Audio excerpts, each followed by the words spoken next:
शक्ति, गुरु रविदास शक्ति, गुरु रविदास शक्ति। आपकी आवाज नहीं आ रही, मेरी ज्यादा गूंज रही है। आपकी निर्भीक आवाज आ रही। जयकारे भीम, जय भीम, जिंदाबाद जिंदाबाद। बाबा साहब अमर रविदास शक्ति, गुरु रविदास शक्ति, गुरुदास शक्ति, गुरुदास शक्ति। प्रोग्राम की शुरुआत से पहले मैं दो चीजें बिल्कुल क्लियर कर देना चाहती हूँ।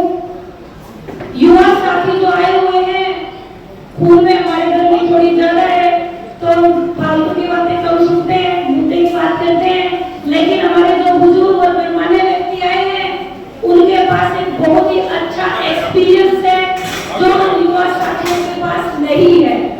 तो जो भी वक्ता यहाँ पर आए, वो केवल इस मुद्दे पे बात करे कि समाज के अंदर 1 अगस्त को जो फैसला आया है सुप्रीम कोर्ट ने एक फैसला जो हमारे बीच में दिया है, जिसमें समुचित एससी जो समाज है उसमें वर्गीकरण की बात रखी गई है, एससी, ए और बी। लेकिन हमारे जितने भी संत महापुरुष हुए हैं, रहबर हुए हैं, हमने हमेशा एकता की बात की है, हम लोगों ने हमेशा जुड़ाव की बात की है, हमने कभी अलगाव की बात नहीं की है। लेकिन जो मौजूदा सरकारें हैं, वो सरकार हमें अलग रखने पर तुली हुई है, अलगाववादी नीति पर पूरे उन्होंने फैसला दे दिया है, जिसमें हमें 2 भागों में विभाजित करने का काम किया जा रहा है। एससी के 2 वर्ग बनाए जा रहे हैं, एससी, ए और बी। ये कितना सही है, कितना गलत है, वो सुझाव हमें आपसे लेंगे। अगर आपको लगता है सही है तो भी आप अपना सुझाव लिख कर जाए रजिस्टर में। अगर आपको लगता है गलत है तो भी आप अपना सुझाव रजिस्टर में लिख के जाए, क्योंकि जितने भी व्यक्ति यहाँ पर आए हैं वो केवल वही आए जिसके दिल में दर्द है। वो व्यक्ति केवल वही है जो अपने समाज के हित की बात करता है। जिसके दिल में दर्द नहीं है या जिसके दिल में समाज हित की बात नहीं है, वो इंसान आज हमारे मंदिर में नहीं पहुंचा है, और हमें ऐसे इंसान चाहिए भी नहीं। मैं ओपन मन से बात कर रही हूँ, क्योंकि बात केवल ऐसी एक की नहीं है, ये बात गुरु महाराज जी के वंशजों की है, ये बात हमारे वंशजों की है, ये बात हमारे पूरे शेड्यूल कास्ट पूरी कम्युनिटी से जुड़ी हुई है। तो जो भी वक्ता यहाँ पर आए वो इस बात का ध्यान जरूर रखे कि हमें बोलना किस मुद्दे पे है। हमें केवल अपना सुझाव देना है, आगे की रणनीति बनानी है कि हमें अपने समाज को किस दिशा में लेके जाना है। रोड चाहते हैं, यहाँ पे एक बड़ा आंदोलन चाहते हैं, या फिर आप एक शांतिपूर्वक धरना प्रदर्शन चाहते हैं, वो जो फैसला है वो मेरे सामने बैठा हुआ जो आवाम है, मेरे सामने बैठे हुए जो माता पिता मेरे जो है, वही ये फैसला करके जा रही है यहाँ से। तो सबसे पहले मैं मंदिर की तरफ से प्रधान जी को इनवाइट करती हूँ, केवल 2 मिनट का अपना शब्द यहाँ पर आकर बोले, सिर्फ 2 मिनट शुरुआत के लिए। प्रधान जी जय भीम, जय गुरुदेव। सभी का यहाँ आने पर मैं अपना तहे दिल से अपनी संस्था की तरफ से धन्यवाद करता हूँ कि वो इतनी दूर से दूर दराज से आए हैं। इतनी गर्मी में हमारे भिवानी से, दादरी से, महेंद्रगढ़ से काफी लोग जो आए हैं, मैं उनका तहे दिल से धन्यवाद करता हूँ कि और आज एक फैसला लेके जाना है। वह जो हमारे समाज के प्रति लोगों में इतना हरेक उसमें दुख हो रहा है, भाई हरेक जलते हैं हमारे समाज से, तो आज हमने एक फैसला लेके जाना है। अब मैं एक बात कहना चाहता हूँ, सिर्फ हमने 2 बातों में विचार करना है। फालतू भाषण तो दिए, भाषण को छोटी कोई ऐसी बात जो कि बाहर से आए उनको बोलना जरूरी होता है। सिर्फ बारे में हमने फैसला लेना है क्या करना है। और जो ये वर्गीकरण किया है सरकार ने, और उसके बारे में विचार करना है, वह क्या करना हमने। पहले तो हमने एक बनानी है कमेटी जो डिसीजन लेगी वो सारे हरियाणा में मान्य होगा, सभी मान्य है उसको। बाकी हम एक बहुत बड़ी रैली करेंगे इलेक्शन से पहले, उसमें हम डिसीजन भी लेंगे। भाई मैं क्या करना है, बकवास करते हैं लोग आ गए, हम यूँ टांगे तोड़ते फिर ना बुआ से नहीं बैठे, पर कोई आगे लोगों ने हम टांगे तोड़ते हैं। और हम एक और डिसीजन लेंगे, आज लेना हमने डिसीजन। अगर ये हमारी यहाँ विधानसभा 2 जरूर पड़ती है, अगर हमारे समाज में हमारे समाज को एक भी टिकट नहीं दी, हम बिल्कुल विरोध करेंगे, चाहे बीजेपी हो चाहे कांग्रेस हो, कोई भी हम खड़े होकर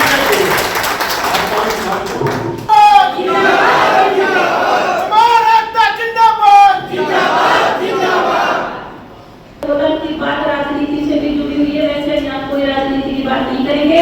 लेकिन अगर कोई सरकार हमारे खिलाफ बात करती है, चाहे वो बीजेपी है चाहे वो कांग्रेस है, हम उसको हराने का काम करेंगे। हमारे समाज का में एक भी वोट कांग्रेस या बीजेपी में नहीं जाने देंगे, क्योंकि उन्होंने हमारे लिए बात नहीं की है। हम केवल उसी पार्टी का समर्थन करेंगे जो हमारे इस मुद्दे पे बात करती है। लेकिन मैं किसी भी पार्टी को ओपनली नहीं बोलूंगी, लेकिन प्रधान जी ने अपना विचार दिया तो मैं उसको आगे बढ़ाने का काम जरूर करूंगी।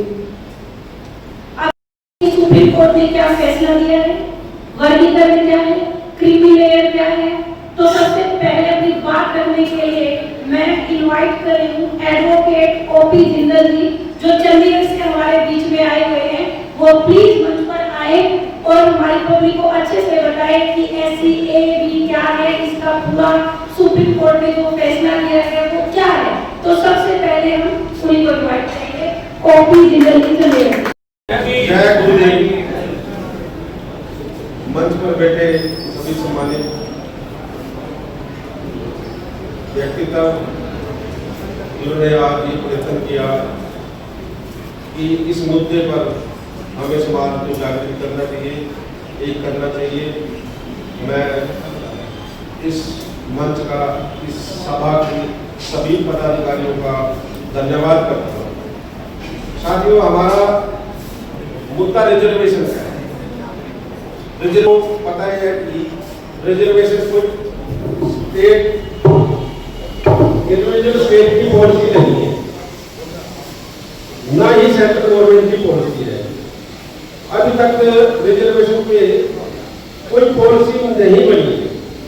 ऐसा भी हम कोर्ट में जाके ये कहते हैं कि इस पॉलिसी के तहत ये चीज हमें नहीं मिली है। Only there are directive principle या डायरेक्शन फ्रॉम दी प्रेसिडेंट। कोई भी रूल बनता है वो प्रेसिडेंट के हाथों, प्रेसिडेंट के द्वारा लागू किया जाता है। हमने, आपको पता होगा कि कांग्रेस गवर्नमेंट में जाते जाते रिजर्वेशन एक्ट बनाने के लिए राज्यसभा में बिल रखा था और वो वहीं पड़ा है। 10 साल बीजेपी गवर्नमेंट में निकाल दी, अभी तक रिजर्वेशन पॉलिसी या रिजर्वेशन एक्ट नहीं बना। हाँ, कुछ स्टेटों में बना, जैसे पंजाब में रिजर्वेशन एक्ट पास हुआ 2006 में, और उसके तहत आपको पता है कि लाभ शुरू की मैंने लड़ाई लड़ी थी, वो वहां पर लागू करा दी केजी ऑफिस में। वहां पर आज 65 एडवोकेट जनरल के ऑफिस में हमारे सीनियर एडवोकेट लग चुके हैं। तो यही लड़ाई हरियाणा में मैं लड़ रहा था, पर सरकार ने अभी मेरी चिट्ठी दे दी है कि हमारे यहाँ रिजर्वेशन नहीं है, ना ही रिजर्वेशन एक्ट है हरियाणा में। तो ठीक है, क्योंकि नहीं है तो नहीं है। बाकी दूसरी रही बात सब कैटेगराइजेशन, क्योंकि ये एक सेंटर का विषय था। सेंटर के विषय में भी यूँ कहिए कि ये प्रेसिडेंट के पास ही थी पावर।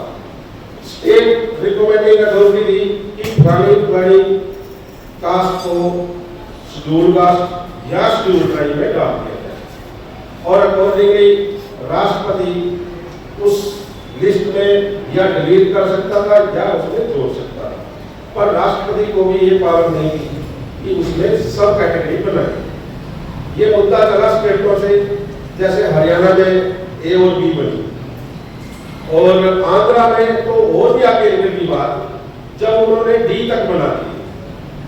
जब आंध्रा का जो मुद्दा था सुप्रीम कोर्ट में वहाँ के हमारे कुछ साथी ले गए कि ये तो हमारे अंदर फूट डालने वाली बात है और ये स्टेट सब्जेक्ट ही नहीं है। ये रिकमेंड कर सकते हैं कि इस कास्ट को डिलीट कर दो या ऐड कर दो। तो इन्होंने ये 4 कैटेगरी बनाई। तो वहाँ पर एक जजमेंट जो इस जजमेंट में भी है, चुनैया स्टेट ऑफ आंध्र प्रदेश, ये जजमेंट आ गई सुप्रीम कोर्ट से कि yes it is a subject matter of the centre and that from that point of view it is also for with in the preview of the president of India, क्योंकि reservation कौन लागू कर रहा है? President of India कर रहा है, ना कि कोई स्टेट ना कोई सेंटर। वहीं से डायरेक्ट निकलते हैं, वहीं से डिलीट होते हैं, वहीं से अमेंड होते हैं। क्योंकि अब सुप्रीम कोर्ट में दोबारा ये मुद्दा चला गया, क्योंकि वो 3 जजों की बेंच का था, तो अब 7 जज जिसको हम कहते हैं कॉन्स्टिट्यूशन बेंच, इस पे बैठाया गया। कॉन्स्टिट्यूशन बेंच बैठाया गया तो कॉन्स्टिट्यूशन बेंच में जिसको हेड चंद्रचूड़ जी खुद चीफ जस्टिस कर रहे थे और जिसकी जजमेंट गवई साहब ने लिखी है। आपको पता है कि गवई साहब हमारे एकमात्र जज है सुप्रीम कोर्ट में जो महाराष्ट्र से आए हैं, जिनके पिता कांग्रेस में मंत्री भी रहे महाराष्ट्र में। तो गवई साहब वो जिसकी हम बड़े फख्र से कहते हैं कि ये एससी समाज से है, उसने ये जजमेंट लिखी है। बाकियों ने कंसेंट दिया है, उसके अपने कमेंट दिए हैं। तो साथियों, ये मतलब ये जिस तरह से हमारे अपने आदमियों से जैसे कहते हैं ना, हमारी अपने आदमियों से जैसे कि इनकी पॉलिसी है वैसे इन्होंने किया है। तो इस जजमेंट के 2 पक्ष हैं। नंबर 1 कि स्टेट को ये राइट दे दिया गया कि वो शेड्यूल कास्ट में ABCD क्लासिफिकेशन, उसका कोई वो नहीं है A और B बनेगी, क्लासिफिकेशन कहीं तक ले जा सकते हैं। क्योंकि इसमें आंध्र की 4 कैटेगरी, तमिलनाडु की 5 कैटेगरी जो पहले थी वो भी जस्टिफाइड कर दी कि भाई यस स्टेट कैन डू मैंने 4 ऑफ द कैटेगरी ABCD जब तक हम करें।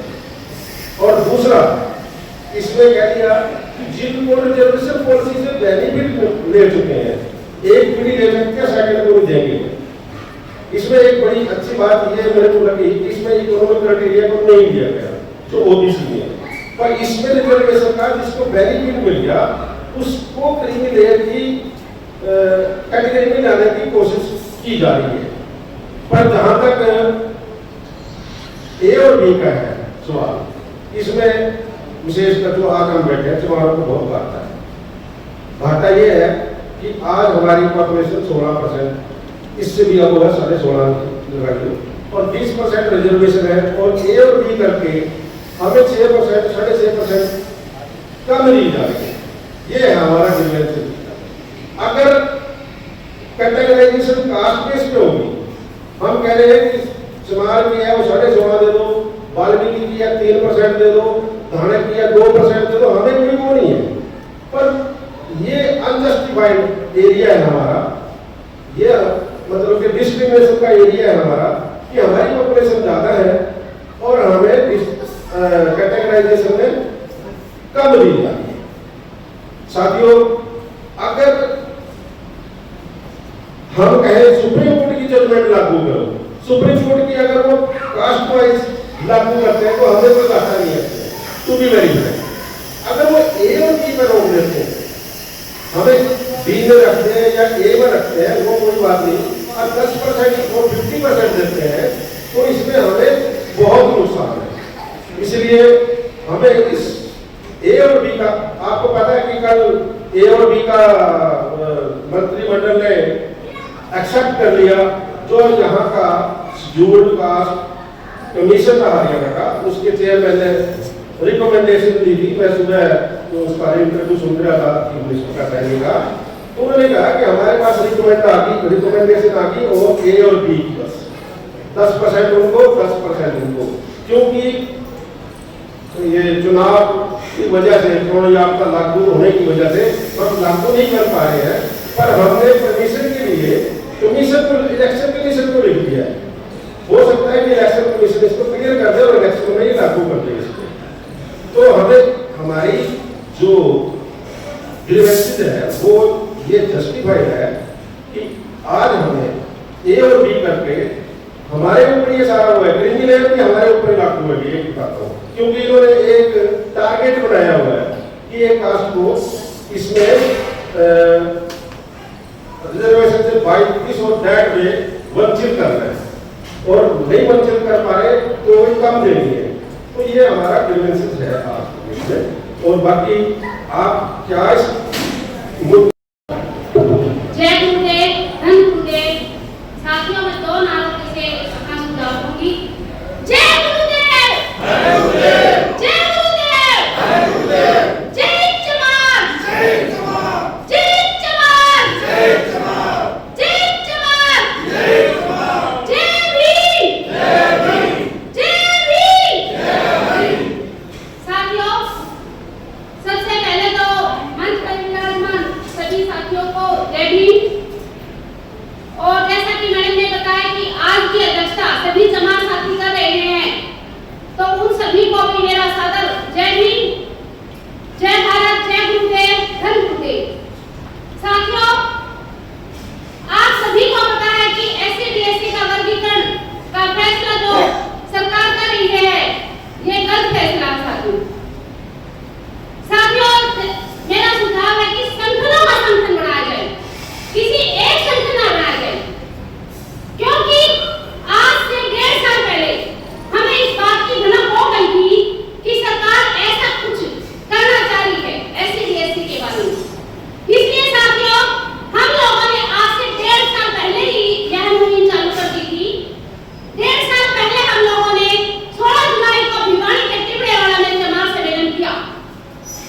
जब हम लोगों ने समाज सम्मेलन पहला जुलाई को भिवानी के टिबड़ेवाले में कराया, तो साथियों ने कहा कि आप सिर्फ जमात समाज के लोगों को इकट्ठा क्यों कर रहे हो, पूरे जमात एससी/बीएससी को इकट्ठा क्यों नहीं कर रहे?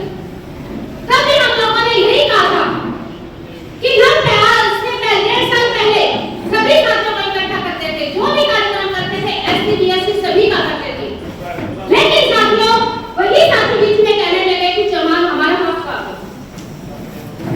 और आप देख लो एससी में कौन रह गए थे?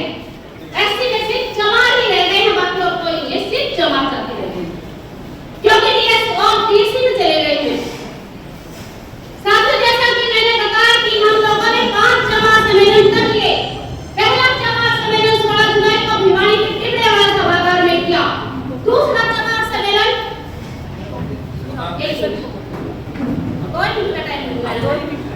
दूसरा सम्मेलन हमने मेहतगढ़ के अंदर किया।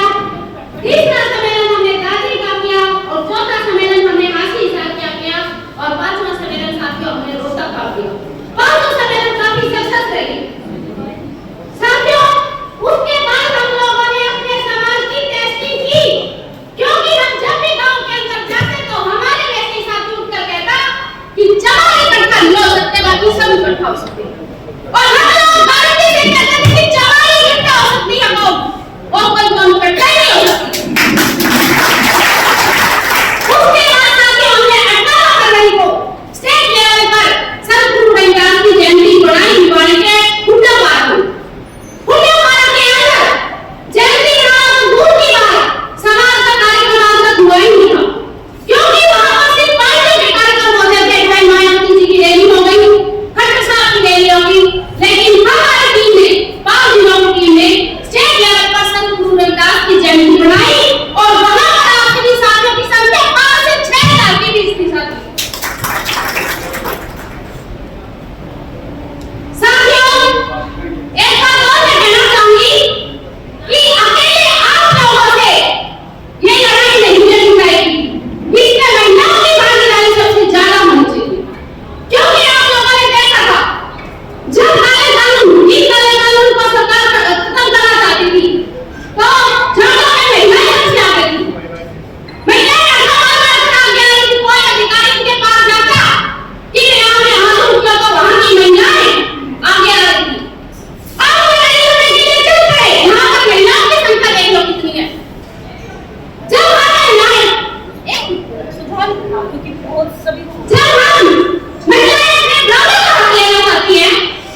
देगा। बात रखनी है और सुझाव पे बात रखनी है। हमने क्या किया वो समाज को पता है। साथियों, सुझाव की बात है, मैं उससे पहले से 1 मिनट में अपनी बात कहूँगा, समय का महत्व समझते। धारा 341 और 342 हमारे लिए बनाई गई संविधान में, और सुप्रीम कोर्ट का जो अन्याय देखो आप, 342 के बारे में तो कोई मांग ही नहीं थी, एसटी के बारे में कोई जिक्र ही नहीं था, परंतु एसटी को दूसरे में नियुक्त किया। इसलिए सुप्रीम कोर्ट भी हमारे साथ अन्याय करता आया है और वो करता ही रहेगा इसी प्रकार, यदि हम एकजुट नहीं होंगे। आप किसान को देखते हो, किसान क्यों जीता? क्योंकि उनकी एकता थी, और हम क्यों नहीं जीत पाए? क्योंकि हम एक नहीं हैं। इसलिए जब तक हम एक नहीं होंगे तो हम अपनी 341 जो धारा हमारे लिए बनाई गई है, बाबा साहब ने बहुत मेहनत से बनाई गई, उसमें स्पष्ट लिखा है कोई कैटेगराइजेशन नहीं हो सकता। जब हमारे संविधान में कैटेगराइजेशन नहीं है तो ये कोर्ट या सरकार क्यों करना चाहती है? जब इस कौम को छेड़ोगे तो आंदोलन होगा और मुंह की खानी पड़ेगी, सरकार को पीछे खाई और आगे खाई। सुझाव मेरे ये हैं, जब ये डायरेक्शन दी जा रही थी कैबिनेट में तो हमारे एमएलए भी कहाँ थे? किसी का कोई भी जवाब नहीं आया। हमारे एमएलए या एमपी या वो हमारे मंत्री क्यों बैठे थे? एक भी मंत्री ने जो जिताया, क्या बात? तो समाज की मलाई खाते हैं और विरोध करते नहीं। बाबा साहब के प्रति बिल्कुल भी उनका सम्मान नहीं है, ये जो उनके दिए अधिकारों को नहीं रख सकते। एक भी मंत्री बोलता तो उसके साथ पब्लिक खड़ी हो जाती, तुरंत पब्लिक खड़ी हो जाती, लेकिन एक भी मंत्री नहीं बोला, एक भी एमएलए नहीं बोला, किसी ने बाहर आके भी कोई अपना बयान नहीं दिया कि हम इसका विरोध करते हैं। आप भी विरोध करना शुरू कर दोगे तो ये अपने आप ही इनको पता चल जाएगा कि समाज की जहाँ बीजेपी के एमएलए या एमपी या मंत्री जहाँ भी हमारे समाज के खासकर उनका विरोध करो, उनको कहो ये समाज है जिसने आपको बनाया है, आप बीजेपी से वोट देना, हम वोट नहीं देंगे आपको, हम आपकी कोई कदर नहीं करते जब तक आप जो हमारे अधिकारों के लिए आगे खड़े हैं वो हमारे अधिकार सुरक्षित कर सकते तो कौन रखेगा। इसलिए मेरा सुझाव ये है कि डायरेक्ट अटैक करोगे तो आप ठीक होगे, डायरेक्ट अटैक नहीं करोगे तो कुछ नहीं होगा। और ये बहुत बढ़िया पहल है। इससे पहले 98 में फेडरेशन बनी थी, उदित राज में हम उस फेडरेशन में जुड़े हुए थे 1995 से, लेकिन वहाँ भी वो भी दिख गए। बात ये सही कही मैडम ने सभी कि हमें फेडरेशन को बड़ा पारदर्शी तरीके से परमानेंट लाना पड़ेगा। जब तक आप परमानेंट नहीं चलाओगे, हमारा संघ नहीं रहेगा तो हम अपने आप पिट जाएंगे। जिंदा रहना है तो जिंदा आवाज जरूरी है, जिंदा रहने का एहसास जरूरी है। और जमात वो कौन है जो हमेशा से विरोध करती आई है और यदि कहीं लड़ती है तो केवल जमात या जाट को बढ़ती है, दोनों की लड़ाई है, हमेशा से रही है। और आज भी 2 अप्रैल देती है आपने बिना किसी के नुमाइंदगी के, बिना किसी लीडरशिप के कामयाब की, और ये भी 21 तारीख की कामयाब रहेगी। आप आदेश से समाज मानने के लिए धन्यवाद। मेरे समाज में समय समय पे जन्मे सभी संतों महापुरुषों को नमन करते हुए यहाँ उपस्थित मेरे तमाम बुजुर्गों, युवा साथियों और माता शक्ति को मेरी तरफ से जय गुरुदेव, धन गुरुदेव, जय भीम। साथियों, आज हम इकट्ठा हुए हैं यहाँ पे इस समस्या के समाधान के लिए, और ये बड़ा जरूरी है क्योंकि आज अगर हमने समाधान नहीं किया तो आने वाली पीढ़ियां हम सबको गालियां देगी कि हमारे पूर्वज हमारे लिए बेड़ा कर करके गए। तो मेरी तरफ से सुझाव जिस तरह की बात चल रही थी कि संगठनों का संगठन बनाया जाए, मैं बिल्कुल सहमत हूँ। मेरी ट्रस्ट के जितने भी सदस्य हैं सबकी तरफ से मेरी तरफ से पूरी तरह सहमति है कि हमारे बुजुर्ग जो भी फैसला करेंगे हम उनके साथ खड़े हैं। मेरा सुझाव सिर्फ इतना सा है कि हमें अब आदत डालनी होगी, हो सकता है ये जो सरकार है आने वाले समय में आरक्षण को खत्म भी कर दे। वैसे तो खत्म किया जा चुका है, अंदर खाने खत्म हो चुका है रोस्टर प्रणाली के बाद, लेकिन स्पष्ट रूप से लेकर खत्म कर देगी तो हमारा समाज उसके ऊपर क्या स्टैंड लेगा, हमें ये चीज ध्यान में रखनी होगी। अगर उस दिशा में भी काम किया जाए तो बहुत अच्छी बात होगी।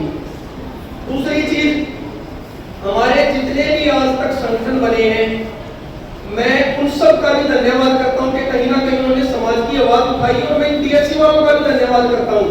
हमारा समाज एक होने के लिए छटपटा तो रहा था लेकिन एक नहीं हो रहा था, इन्होंने हमारे समाज को एक कर दिया।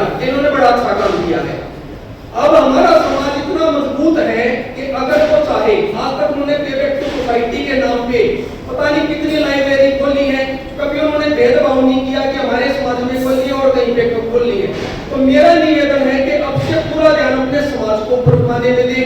अगर आपका समाज ऊपर उठेगा तो किसी सरकार की हिम्मत नहीं है कि आपके हकों के बारे में नहीं सोचेगी, उसे 100 बार सोचना होगा। और एक मेरा सुझाव ये है कि यहाँ बैठे जितने भी हमारे बुजुर्ग हैं, अलग अलग संगठनों के पदाधिकारी हैं, वो आज एक निर्णय लेके जाएं और एक शानदार रैली का आयोजन करें और हमारे समाज के जितने भी निकम्मे नेता बैठे हैं इन पार्टियों में जो समाज की आवाज नहीं उठा रहे, अगर वो उस रैली में नहीं आए तो उन सबका बहिष्कार कर दो। अब वोट का समय है तो आपके घर पे भी आएंगे। भाजपा में बैठे जितने भी लोग आपके घर पे वोट मांगने आए, जूतों की माला तैयार रखना, गले में डाल देना कि तो वैसी वर्गीकरण की बात हो रही थी, तुम निकम्मे लोग कहाँ पे बैठे थे। तो मेरा आप सबसे इतना ही सुझाव है, आप सभी का मैं धन्यवाद करता हूँ। उम्मीद करता हूँ कि हमारा समाज कोई ठोस निर्णय लेके आज यहाँ से उठेगा। धन्यवाद आप सभी। दादी की तरफ से हमारे काफी साथी आए हुए हैं। सबसे पहले मैं इनवाइट करूंगी राम ललित लांबा जी को, वो आए और अपने विचार रखें। दादी से हमारे मान सम्मान के योग्य आज की इस समाज सम्मेलन में मुझे सभी साथियों का तहे दिल से धन्यवाद करते हैं।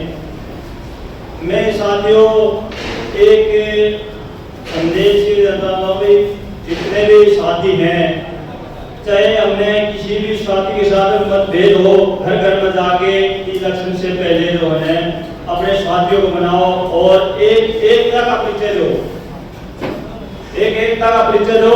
और आने वाले विधानसभा इलेक्शन में जो भी हमारे जो है साथी चुन के जाए उनको ये दिखा दें अब यहाँ भी समाज भी कोई जो है एक कौम है और कौम है। और हम ये चाहते हैं अब हमें आने वाले इलेक्शन में कम से कम भी जो है 10-12 एमएलए हमारे कम से कम समाज कम्युनिटी से होने चाहिए, ठीक है। और अब ये निठल्ले बैठे हैं ना जो हमारे समाज से जो है बन के जो चले गए निठल्ले बने, इनको एक तमाचा दिखा दो आने वाले इलेक्शन में। तो यही मेरा साथियों से निवेदन है कि इस पे विचार किया जाए। धन्यवाद। प्लीज आप आए और 2 मिनट का वक्त रखें। और सर्वप्रथम गुरु ग्रंथ साहब महाराज जी को चरणों में वंदन करते हुए, बाबा साहब को नमन करते हुए और सम्मानित मंच, आज ये एक मीटिंग के लिए हमें मैसेज मिला और साथियों के मैसेज पर हम महेंद्रगढ़ से चलकर आए। समाज सम्मेलन का जो मुद्दा पूरे हरियाणा में जो चल रहा है, जो आरक्षण के ऊपर चल रहा है, उसमें जो सभी साथी इकट्ठे हुए हैं तो एक आक्रोश के रूप में इकट्ठे हो रहे हैं। तो मैं अपना एक सुझाव देना चाहता हूँ कि पूरे हरियाणा में जो कर्मचारी भाई जो गांव से निकलकर शहर में आए, तो मेरा निवेदन है, इनसे हाथ जोड़कर विनती है, अब जो भाईचारा जो छोड़ के आए थे वो नीचे दलदल में चला गया है, उस दलदल को निकालने के लिए अब गांव की ओर चले और गांव की ओर चलकर उन भाईचारा को फिर से ऊपर उठाए।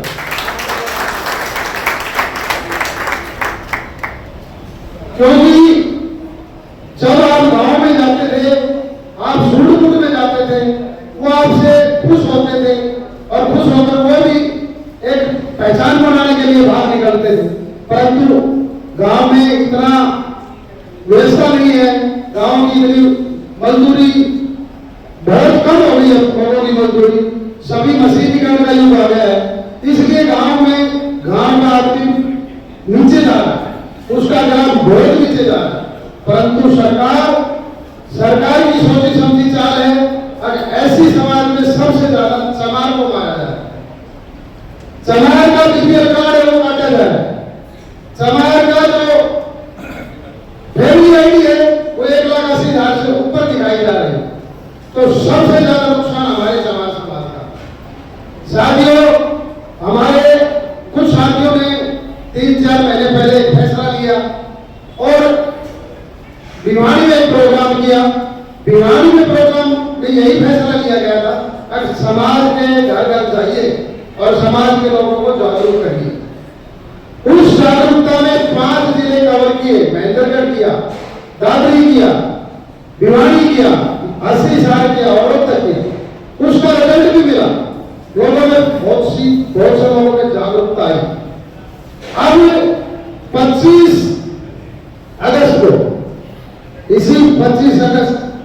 अगस्त को भिवानी में पूरे हरियाणा का चमार सम्मेलन का एक आगाज की है।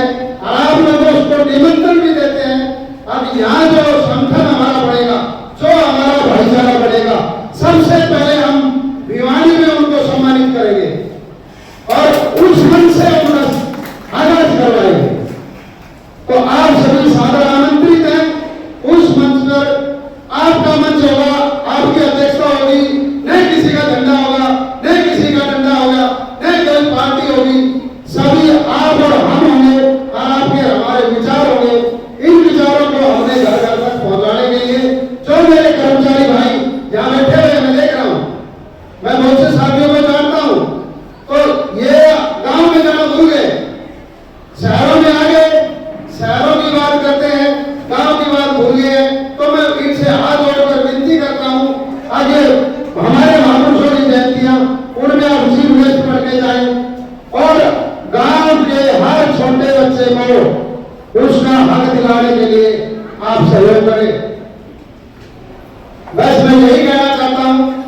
साहिबा का इस आज राज्य स्तरीय जमात सम्मेलन श्री गुरु रविदास मंदिर के मीटिंग हॉल में उपस्थित समाज के बुद्धिजीवी, मेरे पिता समान बुजुर्गों, नौजवान दोस्तों, मातृशक्ति और सामाजिक मानस, सबसे पहले मेरी आप सबको जय भीम, जय भारत। जैसा कि आप सबको पता है कि 1 अगस्त को जो सुप्रीम कोर्ट का फैसला आया है वो अनकॉन्स्टिट्यूशनल फैसला है और कहते हैं कि सुप्रीम कोर्ट के फैसले फैक्ट्स पे होते हैं, लेकिन ये जो फैसला है वो फैक्ट्स पे नहीं, भावनाओं पे हुआ है। फैक्ट्स को इग्नोर किया गया है। 7 जजेस की बेंच है, 6 का फैसला है। जो वो एक जज है एम बेला त्रिवेदी, उसने अपनी डिसेंट जजमेंट लिखी है और उसने उसमें साफ साफ कहा है कि जो ईवी चेन्नैया केस का फैसला था 2004 और 5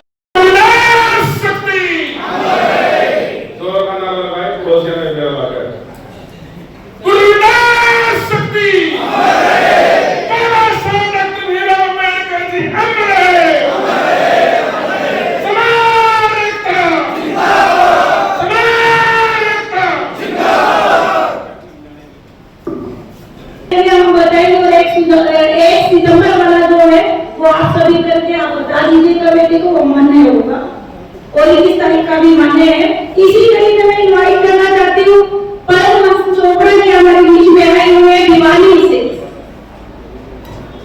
परमहंस चोपड़ा जी भिवानी से वो आए और हमें सुझाव दें।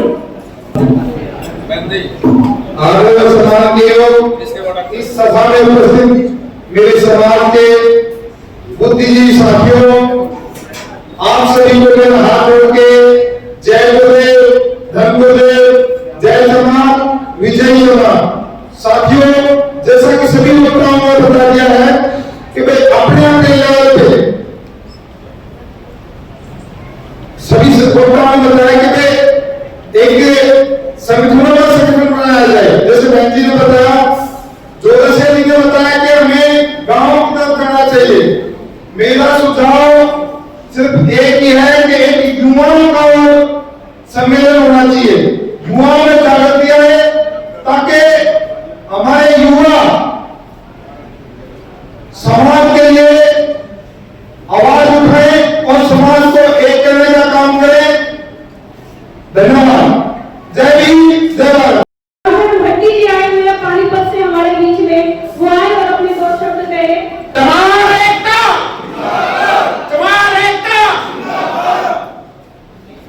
सबसे पहले मैं हरियाणा के कोने कोने से आए सभी अपने समाज साथियों का यहाँ पहुँचने पर जय भीम, धन गुरुदेव, जय जमात, विजय जमात। ज्यादा समय न लेते हुए सिर्फ एक सी बात पूछ ली गई है कि भाई अपने सुझाव देने हैं।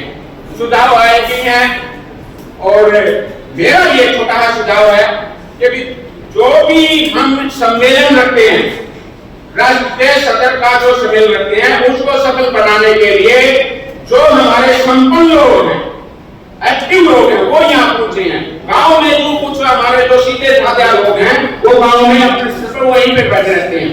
उन संपन्न लोगों ने आगे होकर के और उन लोगों को अपने साथ जोड़ करके और सम्मेलन को सफल बनाया जा सकता है। और जिस प्रकार से बात आई थी कि कुछ जो लोग हैं वो गांव को भूल गए हैं,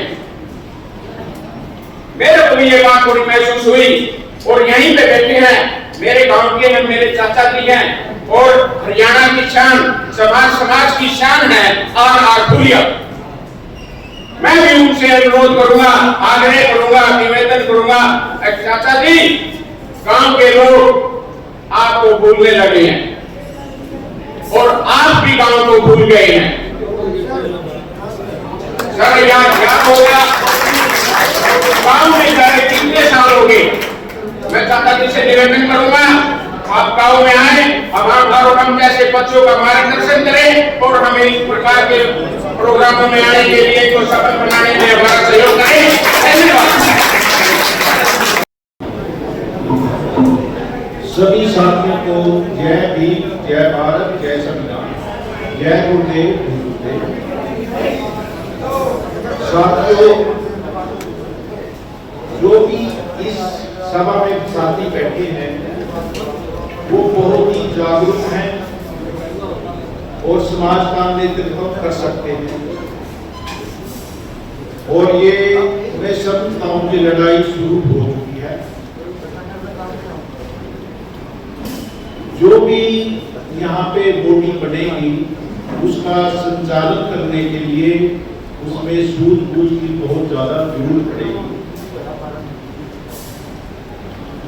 तो इसलिए हमने जो भी कदम उठाना है बड़े सोच समझ के उठाना है। ऐसा ना हो कि जो 2 अप्रैल 2018 को काल दी गई थी उसमें हमारे समाज के 14 बच्चे शहीद हो गए थे और बाद में शायद समाज में उनको ज्यादा नहीं पूछा। इसलिए हर कदम बड़े सोच समझ के उठाना है।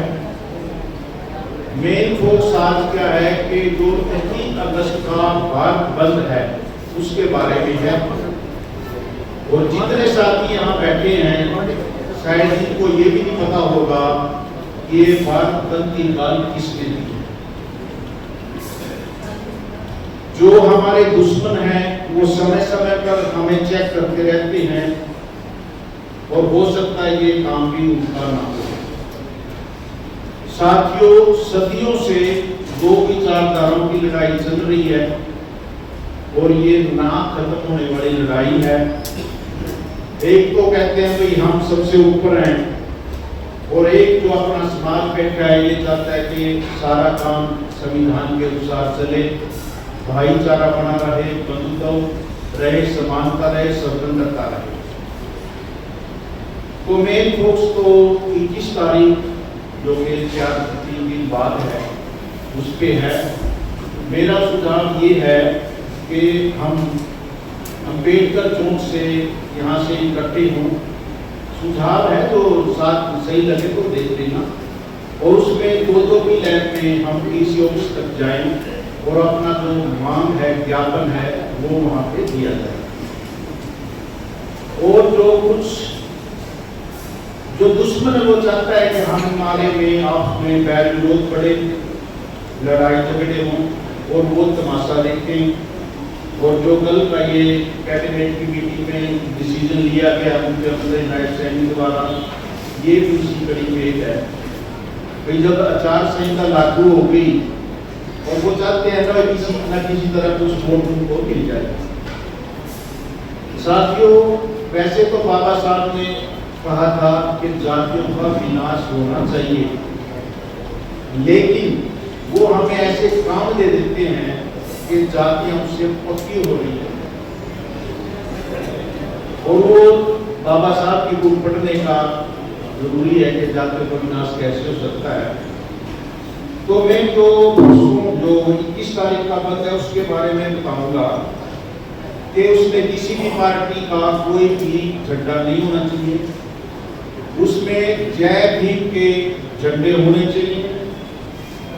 21 अगस्त बाद ये बैनर बनने चाहिए। आरक्षण हमारा जन्मसिद्ध अधिकार है, ये बैनर बने।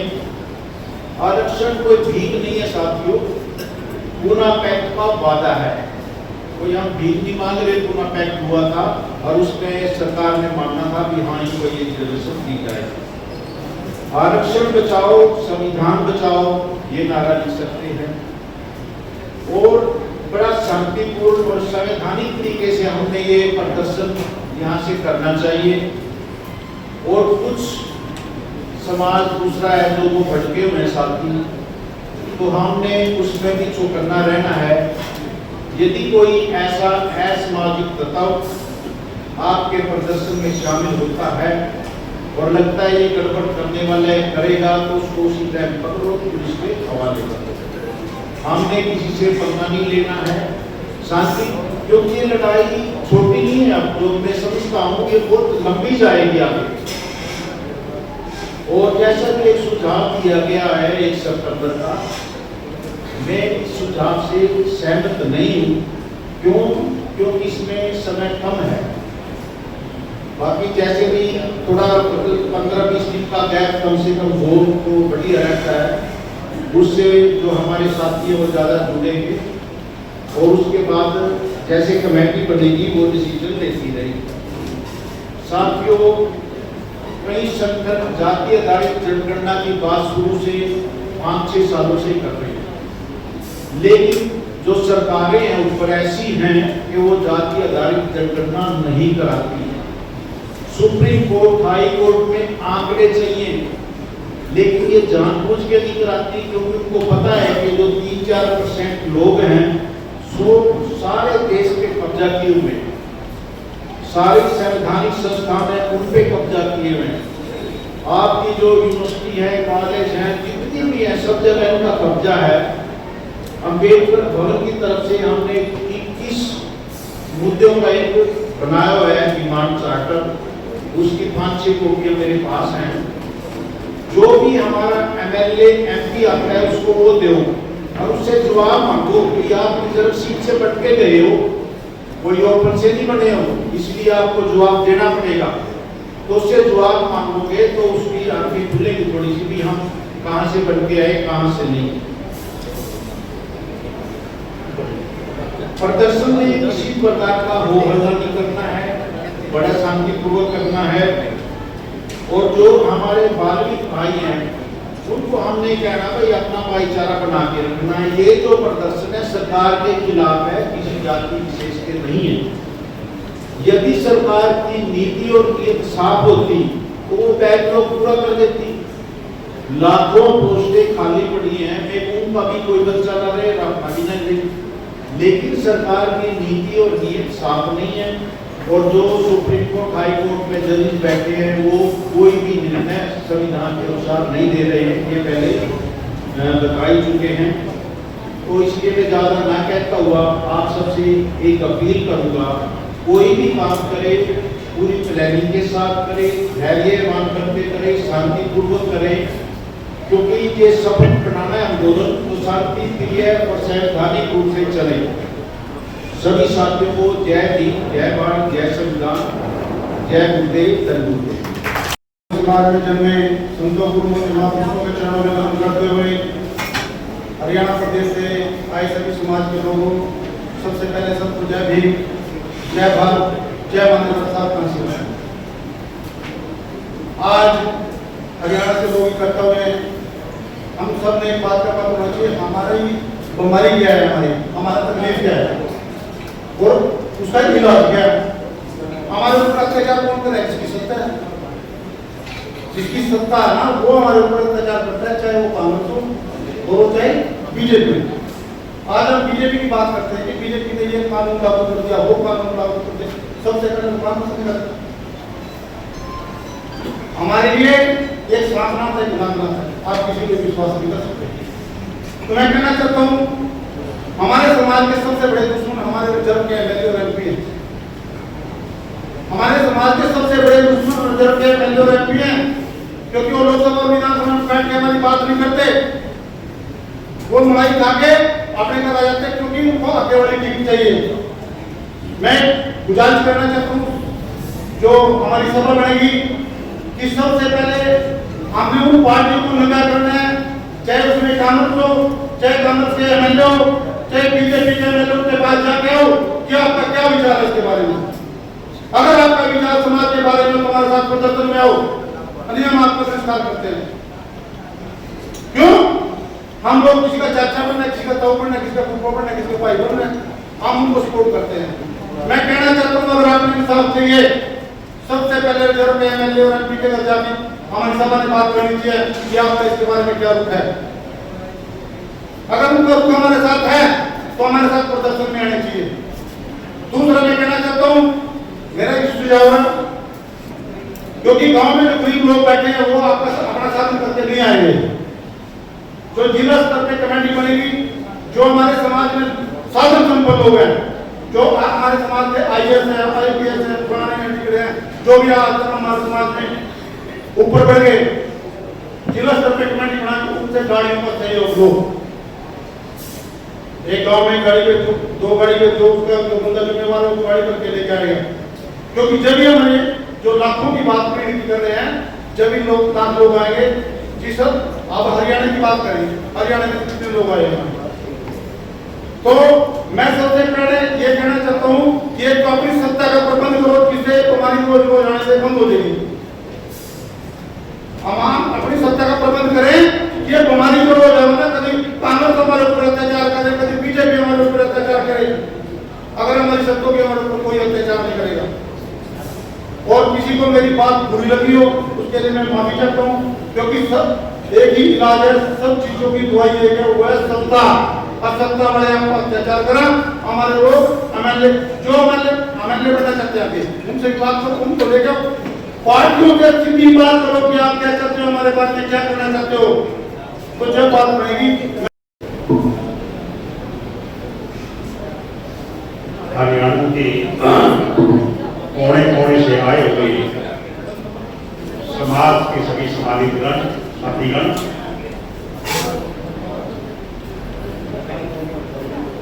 ये जो मुद्दा चला हुआ है और आज जिस स्थिति में पहुंच रहा है वो बहुत गंभीर बात है। सरकार इसके पीछे इतनी बुरी तरह से पड़ी हुई है कि आचार संहिता लगने के बाद भी सरकार ने कल कैबिनेट में इसको पास करके चुनाव आयोग को भेज दिया है। जबकि चुनाव आचार संहिता में क्या होता है, कोई विशेष तरह का अगर कोई बात है, कई बार किसी अधिकारी का कोई विशेष परिस्थितियों में ट्रांसफर करना होता है तो उसको आयोग को भेजा जाता है। इसमें ऐसी क्या बात थी इतनी जल्दी कि आचार संहिता लगने के बाद भी इसको कैबिनेट में पास किया गया है और मोहरा बनाया गया है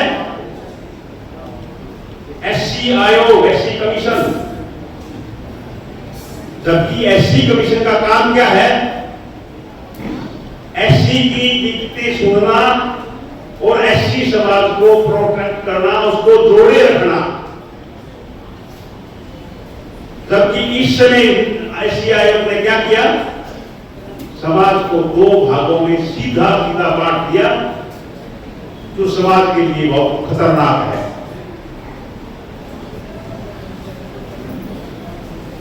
उन साथियों का जो क्लेम वो करते हुए हम पीछे रह गए हैं और हमारा जो हक है वो जवार समाज के लोग खा गए हैं। उनका मेन एक ही लड़ाई, एक ही बात करते हैं। मैं इसमें एक बात कहना चाहूंगा कि जिस दिन रिजर्वेशन बाबा साहब ने संविधान में इसका प्रावधान किया,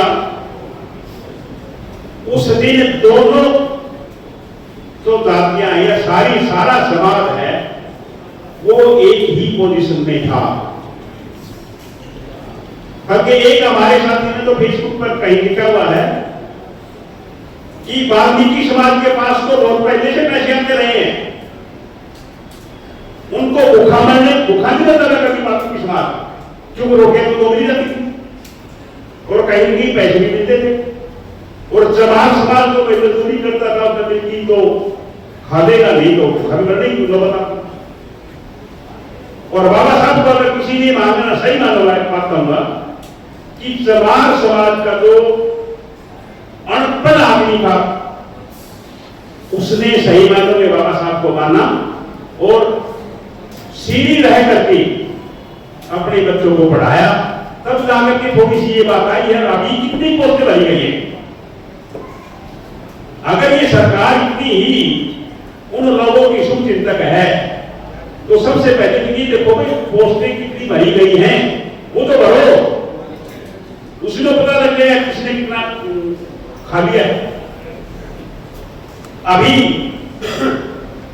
1,20,000 कच्चे कर्मचारियों को पक्का करने की नोटिफिकेशन जारी की है।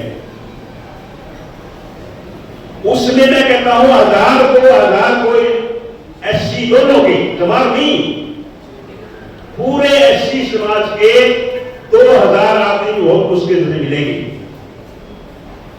बाकी पोस्टें कहां गई? तो ये सिर्फ और सिर्फ पार्टी का बीजेपी का जो है लड़ाने का, समाज को बांटने का तरीका है। बहुत से साथियों ने सुझाव भी दिए हैं, मैं भी अपनी तरफ से सबसे पहले एक सुझाव तो मेरा ये है कि मुख्यमंत्री जहां भी जाता था उसको सबसे पहले जोरदार विरोध करो। क्यों? क्योंकि इतनी क्या गलती है कि आचार संहिता के अंदर उसको करने लग रहा है। सबसे बड़ा दुश्मन अगर आज मानोगे तो मैं कहूंगा कि आज का मुख्यमंत्री है आपका। जब प्रधानमंत्री ने झूठा सा था, मैंने इशारा नहीं बोला था ये बात, लोग कहने लगे प्रधानमंत्री ने कहा ये लागू नहीं करेंगे। मैंने वहां पर भी बोला था प्रधानमंत्री रोज झूठ बोलता है, प्रधानमंत्री कोई गारंटी नहीं है क्या कह रहा है। और वही बात हुई, उसकी बात तो प्रधानमंत्री बड़ा है कि मुख्यमंत्री बड़ा? प्रधानमंत्री की बात को मुख्यमंत्री ने काट दिया। ये क्या तरीका है? वो जो करना है वो करो, प्रधानमंत्री बोलता रहेगा, कोई फर्क नहीं पड़ता। और भाई हमारे समाज के लोगों की बात सभी ने कहा, सभी एमएलए एमपी का वास्तव में पूरे तरीके से विरोध होना चाहिए। क्योंकि जब बाबा साहब की रिजर्वेशन की वजह से अगर हम पढ़ते हैं तो भाई ये तो हमारा पहला कर्तव्य बनता है समाज को पहले, अपने आप को उसके बाद। लेकिन कोई राजनीतिक पार्टी का लो, कोई व्यक्ति के लो, कोई इस बात को कोई ध्यान नहीं देता। सुझाव साथियों ने पहले दिए हैं। ये रोजाना की जो मेरा ये सुझाव है कि हम जगह जगह जो प्रोग्राम कर रहे हैं छोटे छोटे, इनको रोजाना ना करें। इसकी बजाय एक प्रोग्राम दिन कोई भी रख लो। हमारे साथी ने सुझाव तो दिया है 1 सितंबर का, और 1 सितंबर का सुझाव हमने इसलिए किया कि आगे नोटिफिकेशन हो जाएगी, उसके बाद कोई दिक्कत ना हो। उनका सुझाव का कारण ये था। चलो ये तो मानना ना मानना कमेटी का उसका है, उनका सुझाव था, नहीं मानते तो आगे की तारीख रख लेना। लेकिन एक रैली बहुत बड़ी और गांव में साथियों ने जैसे बोला है कि भाई गांव में जाकर के जन आंदोलन गांव के लोगों से बढ़ेगा, कर्मचारियों से जन आंदोलन नहीं बनेगा। उनको समझाना पड़ेगा कि भाई अब तो ये जो है ना करो और मरो की बात है, अगर आपकी हम नहीं जागे तो साथियों सरकार ने तो अपना काम कर दिया है। हालांकि अभी कुछ जल्दी से होने वाला कुछ नहीं है, आयोग इसको अभी अप्रूव नहीं करेगा, इसको अप्रूव नहीं करेगा, मैं बता देता हूं आपको। लेकिन करो ना करो, इन्होंने इस बात से कोई कुछ नहीं लेना है। इन्होंने अपना काम कर दिया। आपको बांटने का, वो दीवार पहले कच्ची दीवार थी, वो दीवार अब कंक्रीट की दीवार बनाती है। इसको संभालना बहुत मुश्किल है, वैसे तो संभालना चाहिए, मैं तो इसके हक में हूँ। अगर कहीं कोई बात बने, क्योंकि भाईचारे के बगैर नहीं बनता, कुछ नहीं दे, दुश्मन तो यही करता है। तो इसलिए मैं यही कहूँगा कि एक तो पड़ी रहेगी, क्योंकि अभी हमारे साथ ही रही, मैं भिवानी में बहुत ही अभी कि भिवानी में है, वहां पे कोई और बोल देगा तो वहां पर है, उसका फायदा नहीं है। 1 करोड़ पूरी जोरदार उसी से सरकार मिलेगी। अब छोटी छोटी प्रोग्रामों से सरकार का कोई असर नहीं पड़ेगा। मैं समाज के सभी साथियों का तो यहाँ पर पहुंचे उनका धन्यवाद करता हूँ, और आज के जो आयोजक है उनका धन्यवाद करता हूँ, उन्होंने मुझे बोलने का समय दिया। जय गुरुदेव, जय भीम। जय गुरुदेव। आज हम एससी समाज के प्रदेश के विभिन्न जिलों से पदाधिकारी एससी सुप्रीम कोर्ट के फैसले के खिलाफ यहाँ पे इकट्ठे हुए हैं। सभी वक्ताओं ने अपने सुझाव भी दिए हैं, और ओपिंदर जो एडवोकेट है हाई कोर्ट में, उन्होंने जो एससी सुप्रीम कोर्ट का जो फैसला है उसके बारे में विस्तार से बताया भी है। अब ये भाषण देने का समय नहीं है, मैं तो अपनी बात को सिर्फ 1 मिनट के अंदर ही समाप्त करने जा रहा हूं। मेरे तो केवल 3 सुझाव हैं। जो सुप्रीम कोर्ट का जो फैसला है वर्गीकरण के खिलाफ, इसके खिलाफ एससी समाज की प्रदेश में, देश के अंदर जहां जहां पर भी संस्थाएं हैं, चाहे वो ब्लॉक लेवल पे है, तहसील लेवल पे है, डिस्ट्रिक्ट लेवल पे है, वो सभी संस्थाएं राष्ट्रपति के नाम ज्ञापन सौंपे इस जो सुप्रीम कोर्ट का जो फैसला है इसके खिलाफ। दूसरा सुझाव है मेरा, एससी समाज की सबसे बड़ी भागीदारी है समाज के अंदर, हमारे देश के अंदर सबसे बड़ी जनसंख्या एससी समाज की है, और एससी समाज के ऊपर ही शोषण होता है। राजनीतिक तौर पर भी सबसे ज्यादा हमारा शोषण किया जा रहा है। मेरा एक सुझाव है, जिसकी जितनी भागीदारी उसको मिलनी चाहिए उतनी हिस्सेदारी, इसके बारे में भी एक प्रस्ताव पास करें। लेकिन राष्ट्रपति को, प्रधानमंत्री को, जितनी भी हमारे ऊपर जितनी भी संस्थानिक संस्थाएं हैं उनको भेजें, क्योंकि हमारे समाज का शोषण होता है। 1% वाला टिकट ले जाता है, और जिसकी समाज के अंदर 20% की भागीदारी है वो देखता रह जाता है। ये हमने भी इसका मुकाबला करना है, ऐसे समाज को जागरूक होना पड़ेगा। अब चुप बैठने का समय नहीं है। तीसरा समय है, सभी संस्थाएं, आज हम जैसे यहाँ प्रोग्राम कर रहे हैं अपने अपने क्षेत्र में, हमारे एमएलए भी हैं, हमारे एमपी भी हैं, हमारे मंत्री भी हैं, उन एमएलए एमपीओ को भी हमारी संस्थाएं इस फैसले के खिलाफ विरोध करें और ज्ञापन दें और बताएं कि एससी समाज इसके खिलाफ है, और कल को आपके खिलाफ भी इलेक्शन में खड़ा होगा। ये मेरे 3 सुझाव हैं।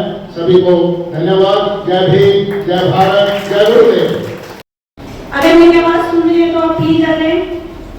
राइट। सभी संतों महापुरुषों को नमन करते हुए, सम्मानित मंच, आपने मुझे बोलने का मौका दिया। मेरे भी कुछ सुझाव हैं। मेरा पहला सुझाव ये है कि हमें इस फैसले के विरोध में गांव से अपनी लड़ाई पूरी करनी पड़ेगी। सभी गांवों से ज्ञापन, सभी अंबेडकर सभाएं, गुरु रविदास सभाएं, जितनी भी अपनी सभाएं बनी हुई हैं, वो ज्ञापन अपने लेटर पैड पे लेकर डीसी के माध्यम से सीएम को, गवर्नर को, पीएम को और राष्ट्रपति को ज्ञापन सौंपे। ये दूसरा मेरा रहेगा कि कोर्ट का फैसला है, कोर्ट की लड़ाई कोर्ट से ही लड़ी जाए। तो हमें धरना प्रदर्शन तो करने ही करने हैं, लेकिन जो कोर्ट का फैसला हमारे केस आया है उसको कोर्ट की भाषा में ही हमें वो लड़ाई लड़नी पड़ेगी। हम किसी के बहकावे में बताएं कि सीएम ने ये कह दिया, पीएम ने ये कह दिया, उसका कोई मतलब नहीं है।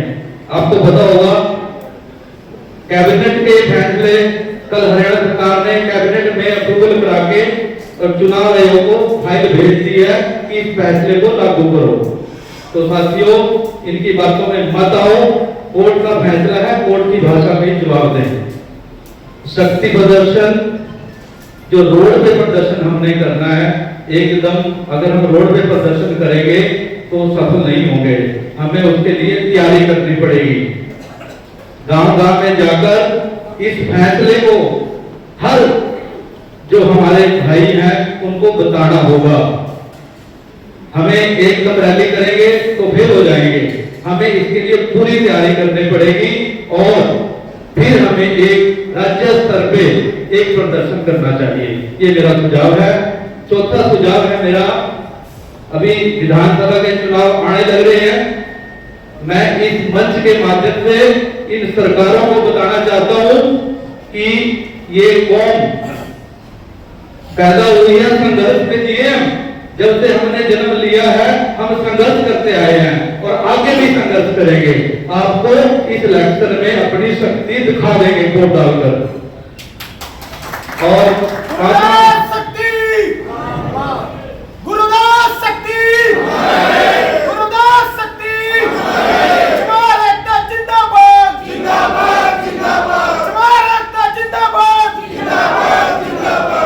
मेरा एक सुझाव है कि 21 अगस्त को किसी संगठन ने ये कॉल ली थी या भारत बंद की, ये इसमें हमें बढ़ चढ़कर भाग लेना है, डरने की कोई चिंता नहीं।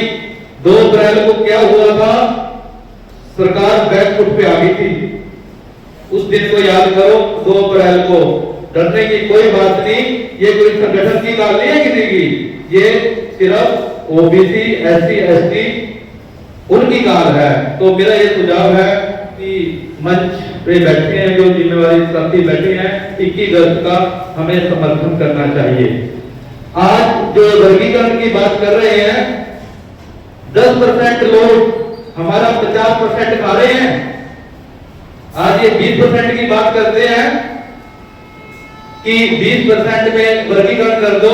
तो मैं इस मंच के माध्यम से कहना चाहता हूं, जो 4 से 5 जातियां हैं वो 10% है और 50% की हिस्सेदारी है, तो इसके ऊपर भी वर्गीकरण होना चाहिए। तो अंत में मैं धन्यवाद करता हूं हमारे एमपी साहब चिराग पासवान, इस फैसले के विरोध में सबसे पहले उनका वक्तव्य आया था, उन्होंने विरोध किया था चिराग पासवान ने, और मोदी को बैकफुट पे आना पड़ा। उनका धन्यवाद करता हूं इस मंच के माध्यम से। बहन मायावती जी का धन्यवाद करता हूं, उन्होंने भी अपने इसका विरोध किया है, और भाई चंद्रशेखर का भी मैं धन्यवाद करता हूं कि इस मामले में उन्होंने भी इसका विरोध किया है। तो आपने मुझे समय दिया, इसके लिए धन्यवाद। गुरु प्यारी साध संगत जी, आज हम सतगुरु रविदास जी के दरबार में बहुत बड़ा चमार सम्मेलन कर रहे हैं। किसी जमाने में जो आज आप कह रहे हैं जय गुरुदेव, ये बाबू गंगूराम मोगोवाल जी ने शुरू किया था। बाबू गंगूराम मोगोवाल जी ने चमारों को एक बड़ी शक्ति दी है जिसको आज समाज भूल गया है।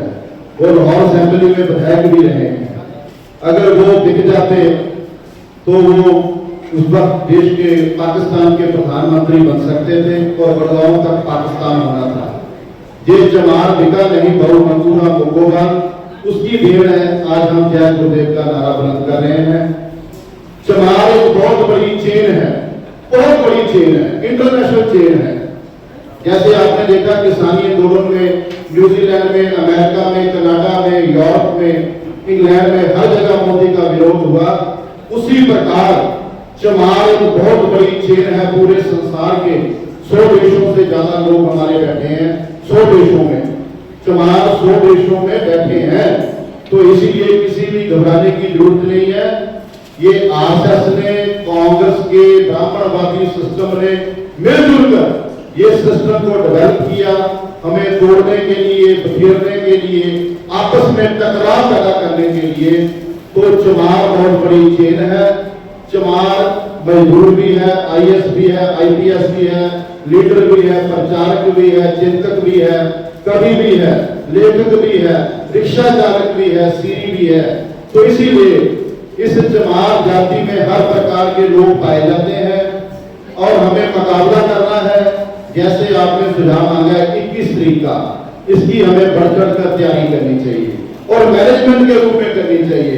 ये ना हो कि 21 तारीख सुबह को हमारे फ्लैक्स बन रहे हों। जो भी करना है वो आज से शुरू होकर कल दोपहर तक खत्म कर देना चाहिए। झंडा कैसा है, फ्लैक्स कैसा है, स्लोगन कैसे होंगे।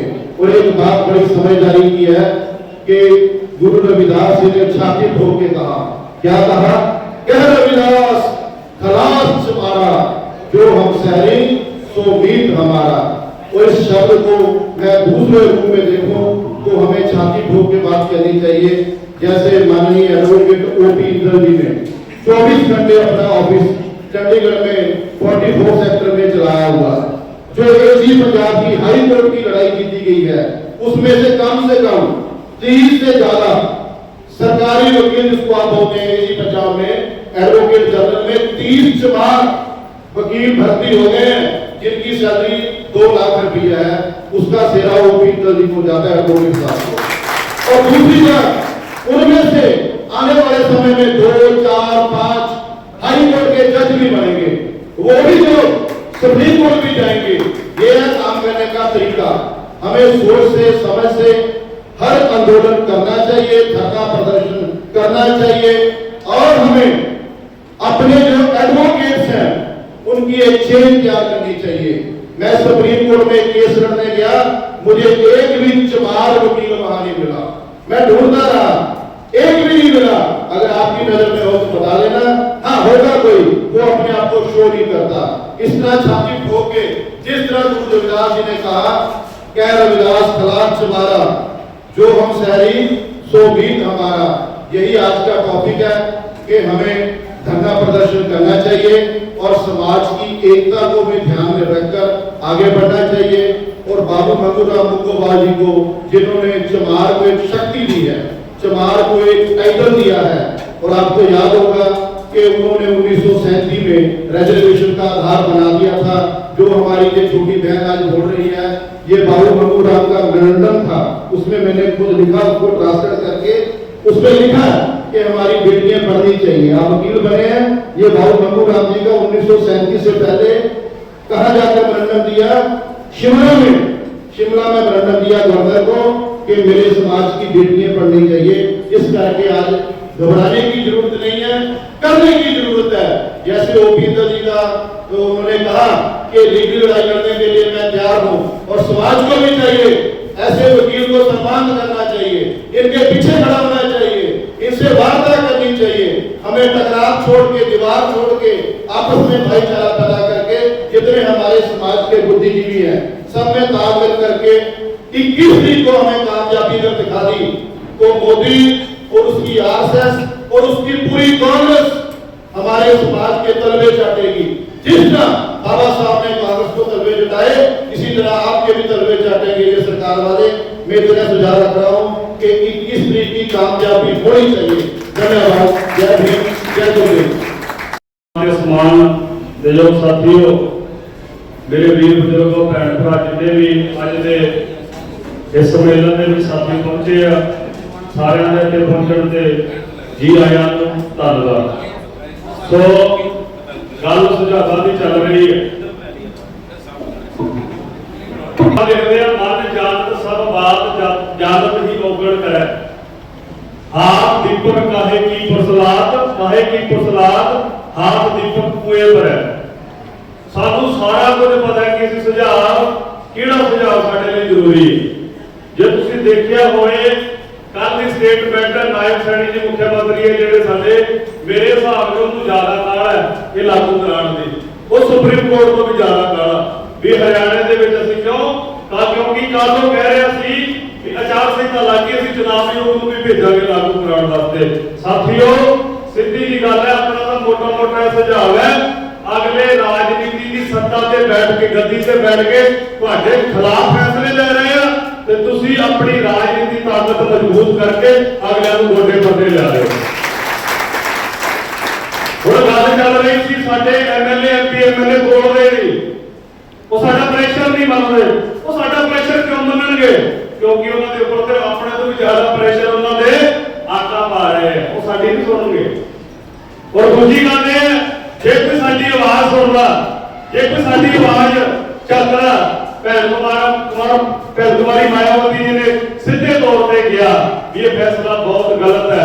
आज सानू लोड़ है, आज सानू लोड़ है, क्योंकि प्यारे जेड़ा आवाज साडी चल रही है उसको किते खड़े ही ਆਪਾਂ जिन्ने बैठे हैं कितने खड़े ਆਪਾਂ लोग, क्योंकि जब तक बाबा साहब ने बाबा साहब ने किया, बाबा साहब ने किया, मैं माफ करना काले बचना है, मलाई खा के लोग अंदर बड़े बैठे हैं, मलाई खा के ना आज लोग अंदर बड़े बैठे हैं, वो मलाई खाने में आए नहीं। जो गल होती है पैसा है नहीं, पैसा है नहीं, पैसा कितों आएगा? की गल हुई जो तुम लाभ लिया, ਤੁਹਾਡੇ ਬੱਚੇ ਤੱਕ ਲਾਭ ਲੈ ਗਏ, ਉਹ ਪੈਸਾ ਕਿੱਧਰ ਗਿਆ? ਐਡੀਆਂ ਐਡੀਆਂ ਕੋਠੀਆਂ ਵੀ ਸ਼ਹਿਰਾਂ 'ਚ ਚੰਗੀ ਗੱਲ ਬਣਾ ਲਈਆਂ ਕਿ ਅੱਜ ਦੇ ਸਾਡੇ ਅਸਤਿਤਵ ਤੇ ਅੱਜ ਗੱਲ ਬਣੀ ਹੈ ਕਿ ਗੱਲ ਸਾਡੇ ਲਈ ਪੈਸਾ ਨਹੀਂ ਨਿਕਲ ਸਕਦਾ। ਉੱਥੇ ਵੀ ਹਿਸਾਬ ਦੀ ਗੱਲ ਸੀ ਵੀ ਪੈਸਾ ਹੈ ਨਹੀਂ, ਪੈਸਾ ਨਹੀਂ। ਮੈਂ ਕਹਿੰਦਾ ਇਹੋ ਜਿਹਾ ਕੋਈ ਸੰਸਥਾ ਨਹੀਂ ਸਾਡੇ ਸਮਾਜ ਦੀਆਂ ਜਿਹਦੇ ਕੋਲ 50,000 ਰੁਪਇਆ ਨਾ ਪਿਆ ਹੋਵੇ। ਜੇ ਸਾਡੇ ਵਕੀਲ ਸਾਥੀ ਲੜਨਾ ਚਾਹੁੰਦੇ ਕਰੋ ਮਦਦ, ਦਿਓ ਪੈਸਾ। और दूसरी गल रही, बाबा साहब ने गल कही थी जदों तक असीं सत्ता दे काबिल नहीं हुंदे साडे नाले अजे फैसला होया कल नूं होर फैसला कौन आना है। जदों तक असीं सत्ता दे काबिल नहीं हुंदे साडे खिलाफ फैसले आउंदे रहणगे। जिद्दन सत्ता दे काबिल हो गए सरकार भी साडी ते सुप्रीम कोर्ट भी साडा। जिद्दां दा सुझाव है जे ਤੁਹਾਡੇ ਅੰਦਰ ਗੈਰਤ ਹੈ, ਤੁਸੀਂ ਕਹਿੰਦੇ ਕੋਈ ਆਵਾਜ਼ ਨਹੀਂ ਚੱਕਦਾ, ਭੈਣ ਕੁਮਾਰੀ ਮਾਇਆਵਤੀ ਨੇ ਆਵਾਜ਼ ਚੱਕੀ ਹੈ ਤੇ ਆਪਣੇ ਆਪ ਨੂੰ ਗੁਰੂ ਰਵਿਦਾਸ ਦੇ ਵਾਰਸ ਕਹਿੰਦੇ ਹੋ, ਬਾਬਾ ਸਾਹਿਬ ਕਹਿੰਦੇ ਹੋ, ਬਾਬਾ ਸਾਹਿਬ ਦੇ ਵਾਰਸ ਕਹਿੰਦੇ ਹੋ, ਪਰ ਦਿਓ ਭੈਣ ਜੀ ਦਾ ਸਾਥ, ਲੱਗੋ ਉਹਨਾਂ ਦੇ ਮਗਰ। ਜੇ ਕਦਮ ਮੇਰੀ ਗੋਡੇ ਪਰਨੇ ਨਾਲ ਜਾਣਾ, ਜੇ ਕਦਮ ਮੇਰੀ ਗੋਡੇ ਪਰਨੇ ਨਾਲ, ਜੇ ਚੰਦਰ ਸਿੰਘ ਆਵਾਜ਼ ਚੱਕਦਾ ਉਹਦੇ ਮਗਰ ਜਿਹੜਾ ਆਵਾਜ਼ ਚੱਕਦਾ। ਅੱਜ ਸੈਨਿਕ ਬਹੁਤ ਜ਼ਿਆਦਾ ਕਾਲਾ ਹੋਇਆ, ਅੱਜ ਬਹੁਤ ਜ਼ਿਆਦਾ ਕਾਲਾ ਹੋਇਆ। ਮੈਂ हरियाणे जल्दी लागू करांगा, पर उन्होंने ये जवाब देना ते जेडे साडे वाले भी 2 बने लोक सभा दे वो भी साडे विचों ही आ। उन्होंने कहते बढ़ के दिखाओ, फिर तुहानूं पता लगेगा भी असीं हुण तैयार बैठे हां तुहाडा स्वागत। पहला तुहाडा स्वागत फुल्लां नाल कीता है, हुण असीं जुत्तियां नाल करांगे क्योंकि तुहाडा आवाज जे साडी आवाज नहीं कर सकदे क्यों कहते हैं। इस करके साथियों ये चाहिए भी सानूं अज जिहड़ा ये फैसला वो सत्ता की कुर्सी ते बैठ के साडे खिलाफ कर रहे हैं, क्योंकि सुप्रीम कोर्ट भी उन्होंने का ये सारा रलिया मिलिया। अज सानूं चाहिए उस भाषा में उन्होंने जवाब दिए। जय भीम जय भारत। आप सबको मेरा अभिवादन प्रणाम है। मैं ये 2 मिनट की लिमिट जो है इसको तोड़ना चाहूँगा। अगर मुझे ये फ्रीडम दी जाए कि मैं जो कहना चाहता हूँ वो कहूँ तो मैं बोलूँगा, अन्यथा दूसरे वक्ता को बुला दिया जाए। क्योंकि मैं ये भी कहना चाहूँगा फिर अगर आपने मुझे अनुमति दी है कि मैं बोलूँ तो मैं 71 साल का हुआ हूँ और दुनिया भर की सर्विसेज में 2 यूनिवर्सिटी में vice chancellor, additional chief secretary के रैंक से और दुनिया भर की जगह धूल उड़ा करके हम आए हैं। और बाबा साहब के जो मिशन है उसके जो चीज़ें हैं उनको लागू करते हुए आए हैं। जो आपके एमएलए एमपी मिनिस्टर नहीं कर रहे वो हमने जिंदगी भर किया और अब भी कर रहे हैं। तो इसलिए मैं कह रहा हूँ कि मेरे पास वो चीज़ें हैं जो बताने लायक। और मैं आपको ये भी रिक्वेस्ट करना चाहूँगा, मैंने आप सबको देखा है, आपके समाज को देखा है, इनकी संस्थाओं को देखा है, इनके लोगों को देखा है, गाँव वालों को देखा है और ये पदाधिकारियों को देखा और आप जो चिल्ला रहे हैं उनको देखा है। और कितने संगठन उन्होंने बनाए हुए हैं, कितने हकों के लिए वो लड़े हैं, कितने हकों के बारे में वो जानते हैं, कितनी चीज़ें इस समाज से कब कब छीनी गई उसके बारे में कितने वो जागरूक और ज्ञान ज्ञाता है उसके बारे में मुझे पता। तो अगर ये सिर्फ चिल्लाना, नारे लगाना, जोश भरना और फिर लड़पीट करके गोली खा करके या जेल में पड़ के या केस करके कराना, ये जो कलाकारियां हैं इससे बाहर जाइए, मैं ये कहना चाहूँगा आप सब। और इनके पीछे ना पड़ रही है, ये 2 बंदे आगे खड़े हो जाते हैं, ये चमार एक था, फला एक था, वे नारे भीम के सैनिक। चमार तो हमें बना दिया, हम थे, हमारे पूर्वज थे और हमें उसकी शर्म नहीं है, लेकिन अब हम नहीं है वो चीज़। अब हम भीम के सैनिक हैं, हम अम्बेडकरवादी हैं, हमारे अंदर वो जज्बा चाहिए। तो मैं एक तो ये कहना चाहूँगा कि इस कम्युनिटी के अंदर बहुत सारे लोग हैं जो ज्ञाता हुए हैं, जैसे इंदर साहब आए, हर विषय के अंदर हर क्षेत्रों में लोग हैं, उन्हें पहचानना सीखिए। किस्मत की बात आपने इंदर जी को बुला लिया, नहीं तो मैंने तो कई और जगह के कार्यक्रम देखे, वहाँ हिसार में कार्यक्रम हो रहा था, मैं जबरदस्ती चला गया वहाँ और मैंने वहाँ जो ऑर्गेनाइजर थे, क्योंकि मैं वहाँ वहाँ कमिश्नर रहा, वाइस चांसलर रहा यूनिवर्सिटियों का, तो वो बच्चे जो ऑर्गेनाइज कर रहे थे आजकल पदाधिकारी हुए, मैंने उनको कहा कि क्या तुमने किसी वकीलों को बुलाया, अच्छे वकीलों को? तो नहीं जी। तो मैंने कहा उनको बुलाओ, पहले बोलने का मौका उनको दो। ये 2-2 मिनट के 50 आदमी आके हर जगह चले जाते हैं, हर बार आते हैं, देखते हैं। और जो अच्छे आदमी कोई ना कोई होते हैं उसको चीफ गेस्ट बना लेते हैं, उसको लास्ट में मौका मिलता है जब लोग खाना खाने के लिए चले जाते हैं या उन्हें नींद आ रही होती है या पसीना आ रहा होता है, उस समय में उनको बुलवाते हो या फिर उनके आगे पर्ची ठोकते हो। तो इनको ये पता होना चाहिए कि पर्ची किसको दी जानी चाहिए और पर्ची किसको नहीं दी जानी चाहिए, बोलने का समय किसको दिया जाना चाहिए। मैं आपसे सिर्फ एक ही बात पूछ रहा हूँ, आप सब यहाँ पे अगुआ आए हुए हो, बड़ी बड़ी संस्थाओं में आपने बहुत भाषण भी सुन लिए, अटेंड भी कर लिए, रोज आप पढ़ भी रहे हो, मुझे बताइए ये विषय क्या है जिसके ऊपर आप लड़ने चल रहे हो, उस विषय के क्या पहलू है? पहलू तो आगे वर्गीकरण हो रहा है, ठीक है, आप सबको पता है वर्गीकरण। तो ये वर्गीकरण का विरोध क्यों कर रहे हो? क्या आपके पास में उसके लॉजिक हैं?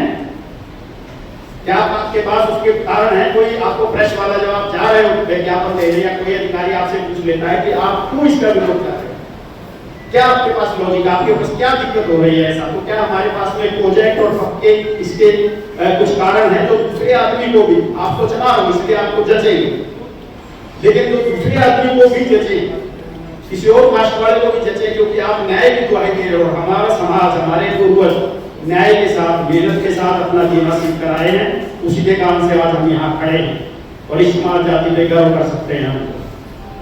तो क्या आप आज भी न्यायकारी तरफ चल रहे हो?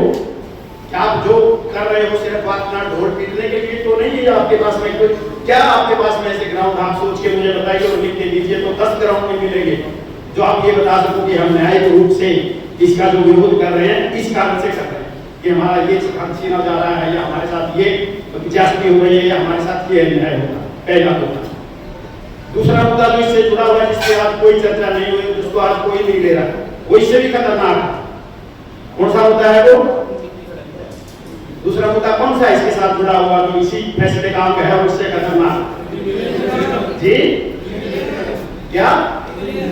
इंजन यस, ये मुद्दा इससे भी ज्यादा खतरनाक है। तो क्या इसके बारे में भी कुछ सोचा जा रहा है? आज आप इसके ऊपर लड़ोगे और कल को या 10 साल के बाद जो है, ये भी आ चुका है, वैसे आपके उससे लिखवाया जा चुका है कि क्रिमिनल में आपके जो भी अफसर बन गए हैं, चाहे कोई क्लर्क भी बन गया हो, शायद मैंने पूरा नहीं पढ़ा, इंजीनियर साहब वगैरह बता सकते हैं, तो वो तो खत्म हो गए, बाहर हो गए वहां से। उसके बाहर होने से आपको क्या गड़बड़े हो गई कि अब आपके जो झोपड़ी वाले लड़के हैं, जिन बच्चों को गांव में पढ़ने के लिए स्कूल पर ढंग का नहीं है, उन बच्चों से ये उम्मीद करी जाएगी कि वो जहां रामपुर फुलिया के बच्चे आने थे, उन्होंने कम्पीट करना था, उनकी जगह पे वो कम्पीट करेंगे, तो वो पढ़े लिखे मिलेंगे।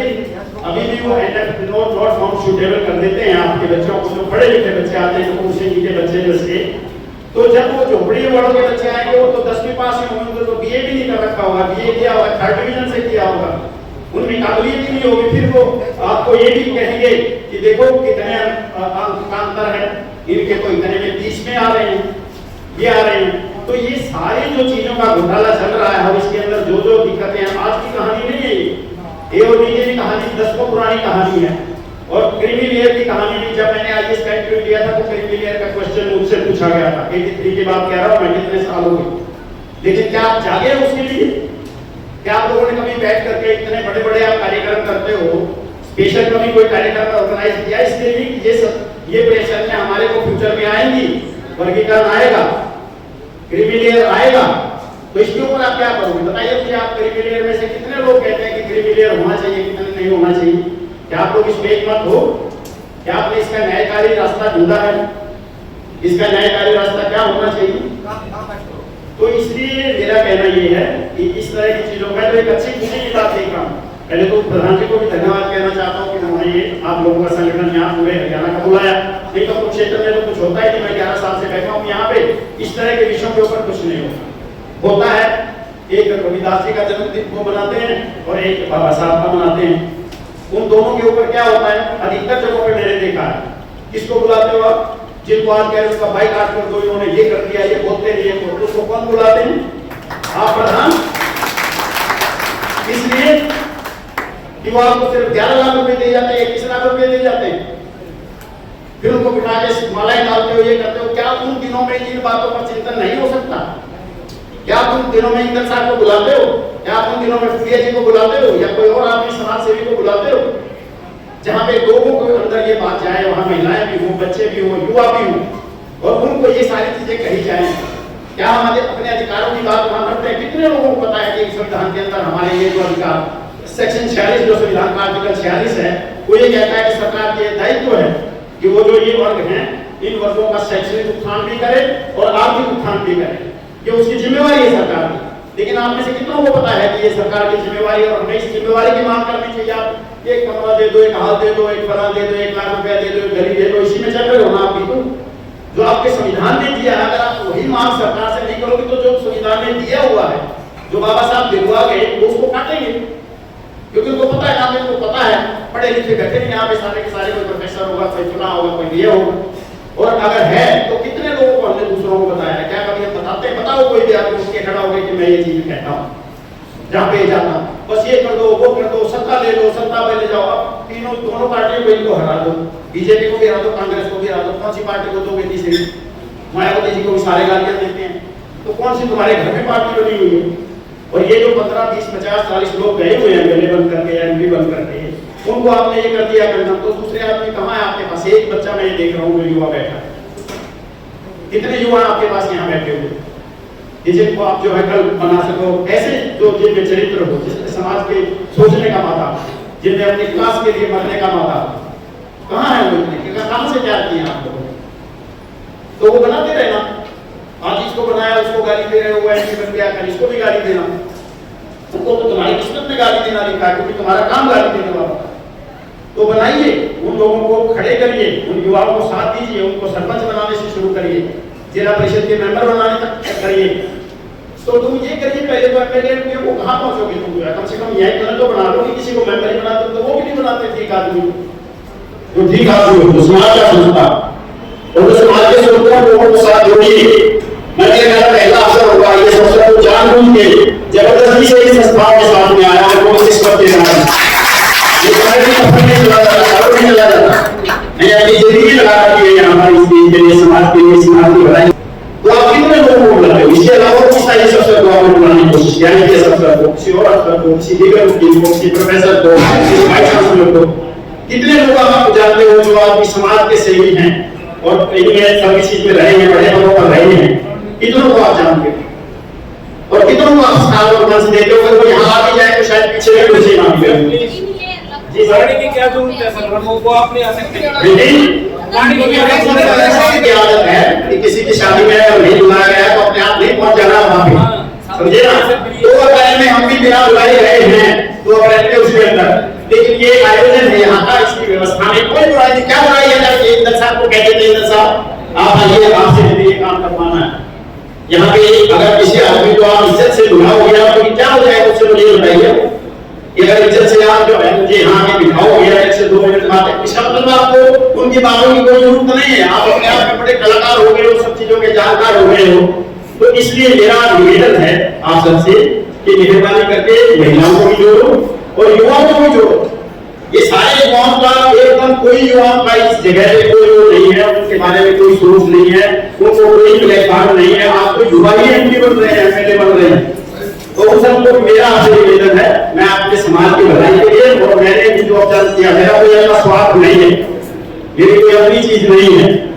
मैं गांव में भी जा रहा हूँ, मेरा ये भतीजा आया हुआ था, वो कहता था गाँव में आओ, मैं अपने गाँव में इसलिए जाता कि मैं वहाँ क्या समझा कर मैंने तो कहा आप लाइब्रेरी खोलिए, ऑनलाइन क्लास खोलिए, मैं आता हूँ, मैं पैसे नहीं देता हूँ। लेकिन कोई नहीं अभी तक, जितने मेरे भतीजे भांजे वहां से आए, किसी ने ईमेल नहीं किया। जो गाँव खोल रहे हैं वहां जा रहा हूँ, मैं ये भी गाँव में नहीं जा रहा, मैं सारा काम गाँव में ही कर रहा हूँ और करता हूँ। आप सबसे मेरा निवेदन है, थैंक यू सो मच। बहुत धन्यवाद।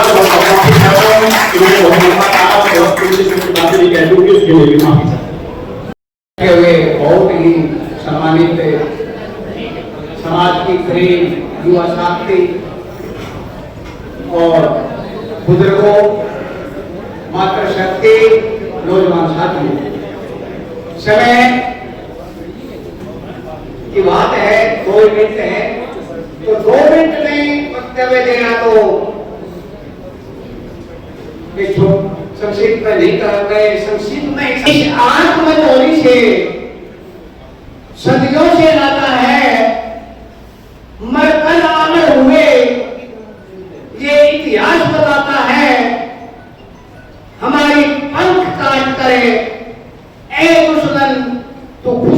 तो हमें बगैर पग फूटने का भी हुनर आता है। तो ये इसमें सारी बात आएगी हमारी जो व्यवस्था है, हमने उस व्यवस्था को जानना है और बाबा साहब के फोटो को नहीं, बाबा साहब के विचार को मानना है। जैसे आप कई जगह कह रहे हैं भाई की बहनती है, मैंने जब मैं कहूँगा तो फिर आप अपना वक्तव्य बना दो। तो कहने का भाव मेरा यही है कि आज का हमारा मुद्दा क्या है, हमने एक तो सरकार को ये दिखाना है कि जिसकी जितनी भागीदारी उसकी उतनी हिस्सेदारी, ये एक हमारा स्लोगन होना चाहिए। अगर वो आपने पूछे भैया आपने ये क्यों लिख दिया, तो आपने ये लिखना है कि हमारा ऐसी समाज 16% है, ये हमारे को 10% दे रही है। ये उसके हमारा पहला स्लोगन होना चाहिए कि जिसकी जितनी भाग्य हिस्सेदारी उसकी उतनी हिस्सेदारी। हमारे को उतना दो, हमारे को 16% दे दो, बाकी को हमें करते हो, बाकी कोई बात नहीं। पहली बात। दूसरी बात, भाई आप इसको क्यों विरोध कर रहे हो? आपने पता होना चाहिए कि इसका विरोध इसलिए हो रहा है, जैसे हमारे बहुत ही माननीय सम्मानित है मानता और जानता भूलिया जी को कि हमारा इसका वर्गीकरण इसलिए हो रहा है क्योंकि इसमें से 2% 3% हमारा समाज ऊपर हो गया और जो कुछ कैटेगरियां जैसे इंजीनियरिंग की है, डॉक्टर लाइन की और है, जो आईपीएस की है, वो उसके बच्चे वहां निकल जाते हैं। अगर इसका वर्गीकरण जो इसका हमारे को कहीं लागू हो गया तो उनके बच्चे तो आएंगे नहीं और जो नीचे रह जाएंगे वो वहां पहुंच सकते नहीं। तो सारे का सारा ये जनरल हो जाएगा। फिर दूसरा कारण ये है, इसको हमें जानना है उनकी सोच क्या है। और तीसरी बात क्या है कि भाई कहते हैं ना पास होगा ना बांसुरी पड़ेगी। जब समाज में ऐसा करीब नहीं होगी तो बच्चों को अपने पढ़ा सके, अच्छी योग्यता दे सके, तो फिर जो ऐसा आप देख लो कि हमारा में कुछ नहीं है। इसलिए आपने जानना है बाबा साहब के इन्होंने तो जो सरकारें है ना, ये वो कांग्रेस से कोई सी भी है, आज तक जो व्यवस्था है वो व्यवस्था हमारे क्योंकि तो विचारधारा की लड़ाई है। ये लड़ाई जाति की लड़ाई नहीं है, ये विचारधारा की लड़ाई है। एक विचारधारा ये कहता है कि हम अपर रहना है, एक विचारधारा ये कहती है कि हमें समानता से रहना है। तो साथियों, बड़ा अनुशासित ढंग के आपने इस काम को करना है कि किस तारीख का जो हमारा जो है ये ज्ञापन देने का एक विचार है सबका। तो ज्ञापन दो, जितनी ज्यादा संख्या हो जाए वो भी अच्छी है। तो ज्यादा समय मैंने आपका दे दिया, इसके लिए मैं क्षमा चाहूंगा। तो साथियों, जय भीम, नमो बुद्धाय। बाकी जो है कभी जय हिंद, जय गुरुदेव। साथियों, मैं एक बात विशेष रूप से कहना चाहता हूँ। समाज के जो बुद्धिजीवी लोग हैं, जो समाज को लीड कर रहे हैं, उन साथियों की उस तरीके से एंट्री इस समाज में नहीं है। और जो लोग अपने नौकरी के दौरान अपने बीवी और टीवी पर सीमित रहे हैं, वो लोग आगे समाज का नेतृत्व करते हैं। इसी कारण से समाज में दिक्कत आई है। जो लोग समाज के रियल में काम करने वाले लोग हैं वो आगे नहीं बढ़ पा रहे। दूसरी बात, जो आगे की आंदोलन की रणनीति का सुझाव नहीं पाता है, वे आगे जो नहीं करनी है, उसके लिए हमने कम से कम हर जिले से 100 व्यक्तियों को लेके आना जरूरी है।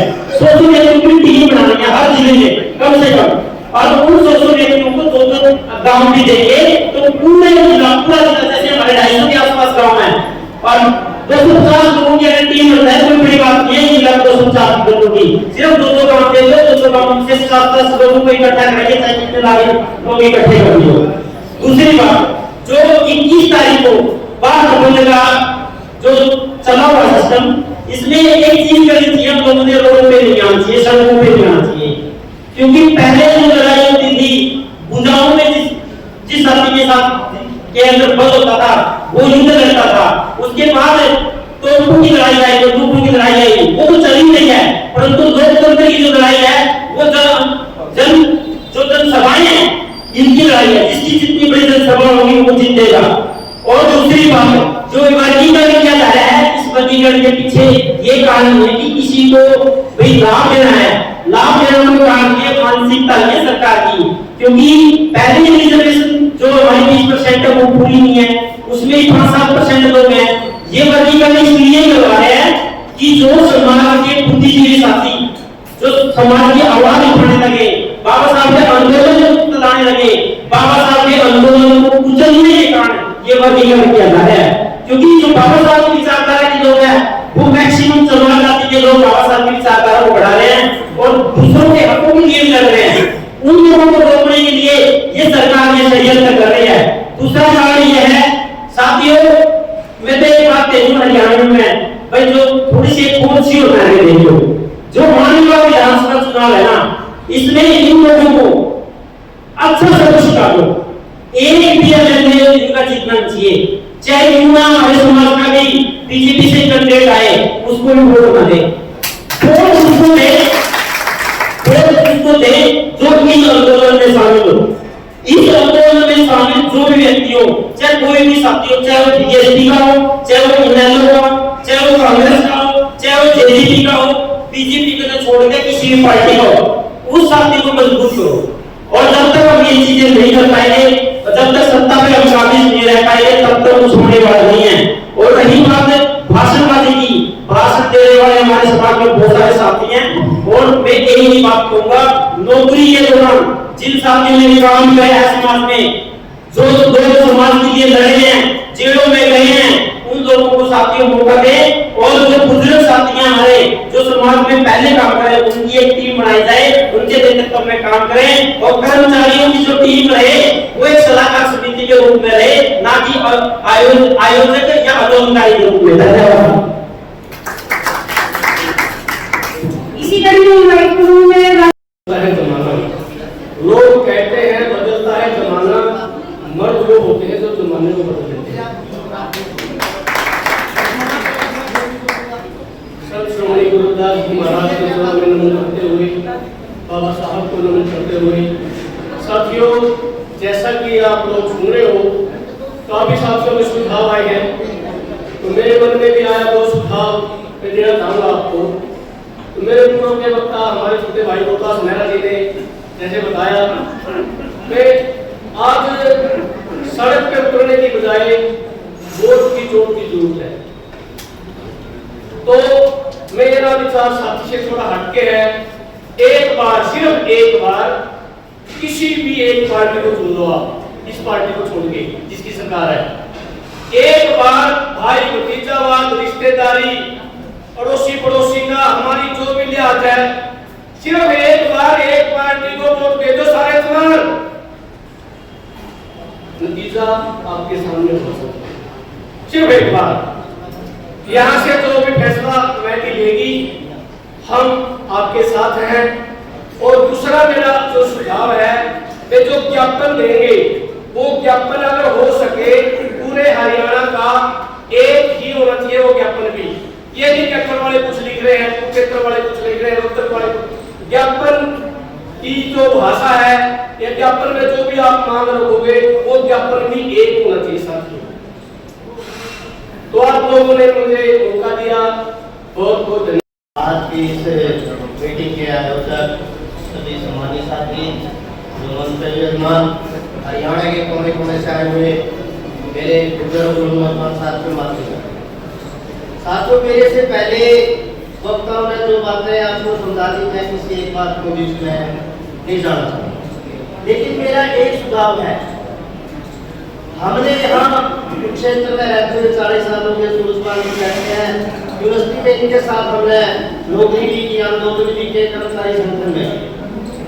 हमारे समाज के लोग ऐसा नहीं है कोई आज जागेंगे, पहले भी पूरी जागृति थी। मैंने बड़े बड़े सम्मेलन जींद में समाज सभा हुई थी, पूरे हरियाणा की जितनी राजनीतिक पार्टियां थी उनको पसीने आ गए थे, ये पहली बार क्या हो।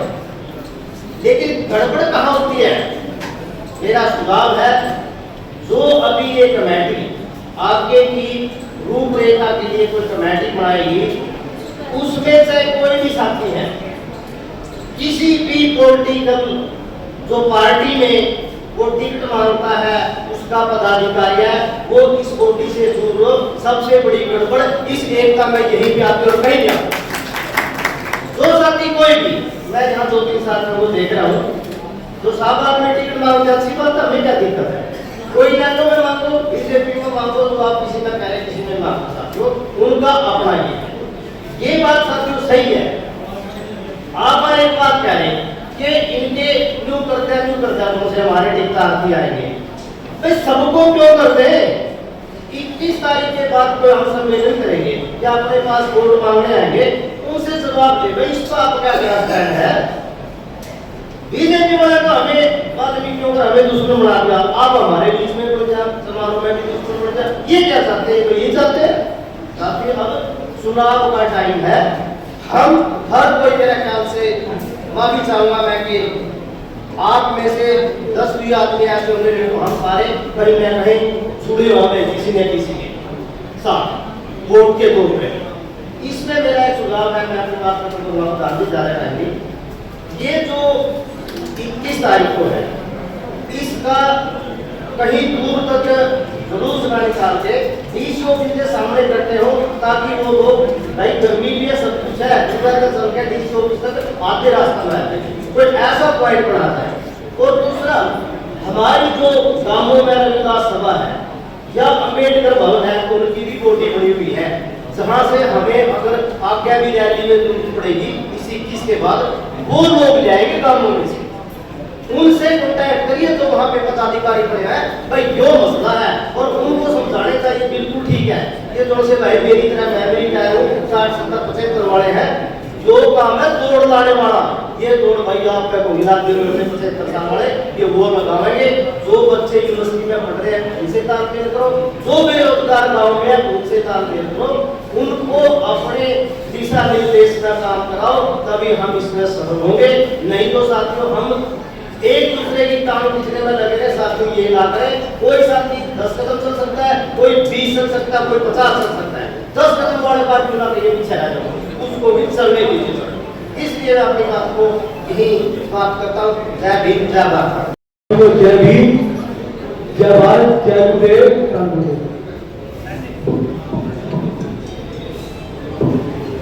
हमारे साथियों, जो एक वर्गीकरण और क्रिमिनल का जो मुद्दा है, जो एक डिवाइड का रूल एक पॉलिसी बनाई गई है, क्योंकि जब भी समाज की हमेशा जो जीत हुई है, अनुसूचित समाज की और अनुसूचित जनजाति समाज की जो जीत हुई है, आप सब की एकता की जीत हुई है। कोई भी किसी ने पर्टिकुलर ना तो किसी नेता ने ना किसी पार्टी ने आपको कभी रिप्रेजेंट नहीं किया। जब भी हक अधिकार की बात हुई, आप समाज खुद आगे आया, लेकिन किसी समाज की मजबूती को तोड़ने के लिए ये जुमला हमारे बीच में भेजा गया, ना तो ये पास होता है कि जुमला दे दिया, एक राजनीतिक स्टंट है। और हम भी आपसी भाईचारे को खो के इसी चीज में उलझ गए, वो अपनी जगह उलझ गए, हम अपने उलझ गए। लेकिन हमारी लड़ाई किसी भी विशेष जाति से हमारी कोई लड़ाई नहीं है, हमारी लड़ाई अपने हक अधिकार की लड़ाई है। हम कहते हैं अभी 22% लो, हम नहीं कहते आप 5% लो, आप पढ़ो लिखो आगे आओ, लो हम आप सबके साथ हैं। हम नहीं कहते आप आधा लो, आप पूरा लो, लेकिन वहां तक आप लोग आओ, हम आर्थिक और जो भी हमारी नैतिकता होगी उसके लिए हम कार्य करेंगे। क्योंकि यदि हमें आगे आना तो पढ़ना तो पड़ेगा, यदि हमारा स्केलिंग बेसिक कुछ नहीं, हम कहाँ करेंगे? ये सारा जो सारा का सारा प्रोपेगेंडा है। अब एक लैटरल स्कीम चलाई है जिसके 31 आईएएस सीधे तो सेक्रेटरीट के लगे हैं, वो लैटरल सिस्टम। हमें लड़ाई तो बैकलॉग के लिए करनी थी ना, हमें डिवाइड किया पड़ेगा करते उस भी लड़ाने लगे, कोटे भी लड़ाने लगे, लेकिन हमें लड़ाई बैकलॉग की लड़नी थी, लैटरल सिस्टम आ गया उसके लिए लड़ाई लड़नी थी। और इसी कड़ी में सिर्फ इतने शब्द कहना चाहता हूँ, जितने भी बुद्धिजीवी साथी है, गलत का विरोध करें कि क्या गलत जो पूर्ण भारत बंद है, जहां भी मजबूत कड़ियां वो ब्लॉक स्तर पे बंद करें, और नहीं तो जिला उपयुक्त में बंद करें। और एक लास्ट में मैं कहना चाहता हूँ, हमारी लड़ाई किसी विशेष से नहीं है, हमारी लड़ाई अपने हक अधिकारों से है। और जब तक हमारा हक अधिकारों के लिए हम लास्ट तक लड़ना पड़े और जान की बाजी लगानी पड़े, लाएंगे अपने हक के लिए छोड़ेंगे। जय भीम, जय भारत। मैं निवेदन करता हूँ कि यहाँ से ज्यादा साथी बाहर हैं, जब हमारे प्रधान जी बोलेंगे तो कृपया वहाँ पे 2 दिन आपने ड्यूटी लगाएंगे, वो प्रधान जी का वक्तव्य सुनने के लिए यहाँ जरूर पहुंचे, और जो फैसला लिया जाएगा उसका स्वागत तो हम करेंगे ही करेंगे। लेकिन मैं धन्यवाद करता हूँ कि आज के आयोजन का और आज की सभा का कि आप लोग यहाँ भरपूर मात्रा में पहुंचे, और जो नहीं साथी पहुंचे उनके अपना संदेश जरूर पहुंचाएं। तो हमारे समाज के बुद्धिजीवी साथियों, आज ये बहुत ही ही चिंता का विषय है और हमारे लिए बड़ी दुख की बात है कि हमारे हकों पर डाका डाला जा रहा है। बाबा साहब भीमराव अम्बेडकर का संविधान आज खतरे में है और वो पता है तो सिर्फ आपकी कौम के काम होता है, क्योंकि आपने संघर्ष किया है और हमारी कौम हमेशा संघर्ष करती आई है। मेरा निवेदन है आपसे कि जो 21 तारीख का फैसला लिया जाएगा, आज मैं किसी का धन्यवाद नहीं करना चाहता कि आप धन्यवाद के पात्र भी आप होते हैं, ये आपकी ड्यूटी है, ये आपका कर्तव्य बनता है, क्योंकि हमारे बच्चों के उज्जवल भविष्य का ये सम्मान का काम है। हमने उनका अपने समाज को बचाना है, अपने भविष्य के बच्चों के भविष्य को बचाना है। तो मैं ज्यादा कुछ नहीं बोलता हुआ एक बात विधानसभा में जरूर आई थी कि हमारे इस कुरुक्षेत्र लोकसभा के अंदर भी 2 रिजर्व सीटें हैं, शाहबाद और दुल्हन का। अगर हमारे समाज के प्रति किसी पार्टी ने अनदेखी की या हमारे समाज के व्यक्ति को, चाहे उसमें डॉक्टर कपूर सिंह हो, चाहे उसमें हमारे सूरज भान हो, हमारे समाज के व्यक्ति को किसी को प्रतिनिधित्व नहीं दिया गया, हम उसका कुरुक्षेत्र में विरोध करेंगे, हम उसका शाहबाद में विरोध करेंगे, हम उसका राठौर में विरोध करेंगे, हम उसका कुलाचिका में विरोध करेंगे और सारा हरियाणा में विरोध करेंगे। मैं निवेदन करना चाहता हूं कि आप लोग आए और आपने सभी का भाषण भी सुना, सभी के विचार भी सुने। आज ये लड़ाई हमारी कौम की लड़ाई है। हम यहाँ पर 16% हैं, हम 84 में से नहीं मानते, हम 16 मानते हैं। ये 16 की लड़ाई है, इस लड़ाई को अपने एजेंडे में रखना है। और एक भाई ने एक बात कही थी, मैं अंतिम बात खत्म करता हूं कि जो ज्ञापन और जो प्लान अपने ध्यान करना है वो अपने एजेंडे में हो और वो ज्ञापन सारा हरियाणा में ऐसे फैले कि हमारी कौम ने फैसला लिया है, उस फैसले का ये कौम स्वागत करेगी। आपने संगठन देखे हुए, जाटों का संगठन, ब्राह्मणों का संगठन, रोडों का संगठन, लेकिन ये कौम हमेशा से मेहनती कौम रही है। हमारी कौम का जब ऐसे विषय पर हम बात करेंगे तो हमारी कौम का नाम ऊंचा होना चाहिए। हर घर से बच्चा निकलना चाहिए, हर घर से औरत निकलनी चाहिए, बुजुर्ग नौजवान निकलना चाहिए, हर युवा निकलना चाहिए। धन्यवाद, जय हिंद। 2 नजदीक से आए हुए साथियों, आपका कुरुक्षेत्र धरती पे बहुत बहुत स्वागत है। मेरा तो एक सुझाव है, इस लड़ाई को लड़ने के लिए ना अपने घर से आदमी निकालो, अपने घर वाले निकालो, अपने बच्चे निकालो, अपने पड़ोसी निकालो और अब अपनी तहसीलों में जाकर ज्ञापन दें और रोड शो भी करें। तो जो रोड से जा रहे आते हैं वो शांति ढंग से करें। जो रोड से दुनिया जा रही है उनको पता चले हाँ भी आज ये सड़कों पे हैं। और अगर हम छोटा रोड करें, ये अपने अगर हम अपने हल्के में करेंगे ना, ये इसका मैसेज बहुत दूर तक जाएगा और हमारे बीच में शरारती तत्व नहीं आएंगे। तो बहन जी बहुत बड़ी पड़ है आपका, बहन जी धन्यवाद, सबको मेरी धन्यवाद। जोड़ने मिलती है कि आप जहाँ भी भाषण दोगे, जो भी वक्तव्य रखोगे, ये जरूर रखना कि भाई कोई भी आगजनी ना करे, कोई किसी के साथ लड़ाई झगड़ा ना करे, शांति प्रिय करे और किसी भी जाति धर्म का नाम ना ले। और मेरी एक बात जोड़ना और मिलती है कि जितने भी मेरे समाज के भाई नौकरियों पे बड़ी मुश्किल से नौकरी मिलती है, मैं मानता हूँ, मैं तो नौकरी पे नहीं हूँ, लेकिन मेरे माँ बाप ने मुझ पर एक आस है कि मेरा बेटा मुझे कमा के मेरा परिवार का पेट भरे। तो मेरी उस जो कर्मचारी मनता अगर कोई भाई इस मैटर में कहीं भी किसी जाए अंदर चला जाए बिना कारण, तो आपसे उनसे सभी से आप जुड़कर मिलती है स्टेज के जो यहाँ पे सारे सेक्रेटरी लोग बैठे हैं कि उनका सहयोग करें, उनको पीछे ना छोड़ दें, क्योंकि मेरे माँ बाप ने मुझे मजदूरी करके यहाँ तक पहुँचाया है और मैं 2007 आज लगा बोलने का काम कर रहा हूँ। तो एक आज जुड़कर मिलते सारे भाई, आज तक गाँव भाई और परिवार भाई जितने भी भाई हैं, आज तक गाँव में जो प्रधान जी बोलेंगे वो सारी की सारी बातें अपने हरियाणा जिला में पहुंचाने का काम करें।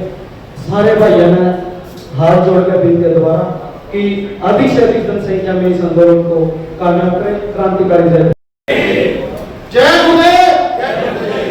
साथियों, आए हुए बुद्धिजीवियों का मैं हार्दिक स्वागत करता हूँ और सभा में सभी जो उपस्थित बुद्धिजीवी हैं और जो मार्गदर्शन करते हैं उनका भी हार्दिक स्वागत करता हूँ और जो सभा आगे रणनीति तय करेगी उसका भी हार्दिक स्वागत करता हूँ। हमारे आईए साहब ने कहा था कि बुद्धिजीवी वर्ग जो है और ये आगे क्यों नहीं आता। मैं एज ए एडवोकेट हमारा पूरा अधिवक्ता समाज इस आंदोलन में बढ़ चढ़ कर भाग लेगा और सबसे पहले आगे बढ़ूंगा। जब ये फैसला आया था सुप्रीम कोर्ट के वकील, हमारे हाई कोर्ट के वकील, कर्नाटक कोर्ट के, कुरुक्षेत्र कोर्ट के, हमने पहले डिसाइड कर लिया था कि सुप्रीम कोर्ट हमारी सभी अधिवक्ताओं की मीटिंग होगी और जो भी खर्चा आएगा वो वकील समाज हम लोग देंगे। तो साथियों ऐसा नहीं है हम कमजोर नहीं है, हमारा अधिवक्ता समाज भी कमजोर नहीं है, फर्क इतना हम आपके साथ हैं जब आप हैं और हम हैं। साथियों जय हिंद। सभी ये क्या हुए और हमने एक निर्णय लिया भाई 21 तारीख को सुबह 10 बजे सभी धर्मशालाओं में लोग इकट्ठे होंगे और वहां से पैदल चलकर ज्ञापन देंगे। जहां उपमंडल अधिकारी है वहां जाएंगे, जहां डीसी वहां जाएंगे और राष्ट्रपति ऐलान होगा। तो मेरी सभी से रिक्वेस्ट है यहाँ से धर्मशाला कक्षा में बाबा साहब है माला मिलकर यहाँ से करेंगे। वैसे बोलने कोई फायदा नहीं, हमने दिखाना भी है हमारी ताकत में है। तो मेरी सबसे रिक्वेस्ट है 21 तारीख को सुबह 10 बजे अब अपने जैसे भिवानी के हैं, के हैं, सोनीपत के हैं, मैं जितने भी आए हुए हैं तो आएंगे तो सभी ने आप अपने वहां इकट्ठे करके और हम ज्ञापन एक ही देंगे। अभी खाना खाने के बाद ज्ञापन बढ़ाया जाएगा और जितने भी बात हैं उन्हें दोनों बना और दो बंदे दो लेंगे के संस्थाएं दो लेंगे और वो दो भी डिसीजन लेंगे वो सारे वो मानना होगा। पहली बात तो यह है जिसको अगर सभी तक जो हाथ खड़े करते हो जिसको करना ही नहीं तो ये बात हो गया है 21 तारीख को सभी ने करना बनाएंगे। आज हमने कमेटी बनाएंगे, दो बंदे लेंगे, दो भी काम करने वाले हैं उनको लेंगे। कमेटी आफ्टर लंच हो गया कि खाना खाने के बाद 1 सितंबर का अगर आप कैंप होगा देख लो, अगर नहीं हो तो बड़े सी बात 1 सितंबर का डिसाइड कर लो जो करना। चलो कमेटी डिसाइड कर लेगी। और मैं आपको एक बताना चाहता हूँ, मैं 2 बार सीएम के मिलकर 2 बार 13 तारीख को मिलना है मना को बोला कि आप हमारे समाज से क्यों नाराज। मेरे साथ एक प्रज्ञापन था वो भी था और एक कमाल से थे वीरवाल जी तो कहने के आप ऐसी बात करके देखे भाई के सारे कहने लगे। मैं कह रहा इसलिए था मेरी बात बोलूंगा आपने हमारे समाज से क्या नाराज किया है पहली बात यह बात कल लगाना मैं 3 बजे इलेक्ट्रिक में ये बात की होगी आपसे भी होगी मैं आऊंगा आपसे भी है कल मिनिस्ट है मालूम मिनिस्ट है कि नवाब जाओ मैंने ये कह दिया एक नवाब ही नहीं रहे क्या लोग मिनिस्ट क्यों नवाब है अटका इसलिए दे दिया ये तो सबके सामने है। और मैं अपने समाज वालों से डॉक्टर भगवान से उन्हें बुलाया मैंने 11 लाख रुपये आपको दे दिए वो एक साल थोड़ी हुआ उसने बुलाया कहते संस्था वाले मेरे साथ मतलब में गया अपने उसने एक रात को घुमाया मैं प्रधान जी मैंने 11 लाख रुपए सेंक्शन करके दे मैं खासों में टक्कर गया वहां वाल्मीकि समाज के 11 लाख रुपए थे और तो छोड़िए 11 लाख रुपए 6 साल के लिए हूँ 66 लाख हुआ।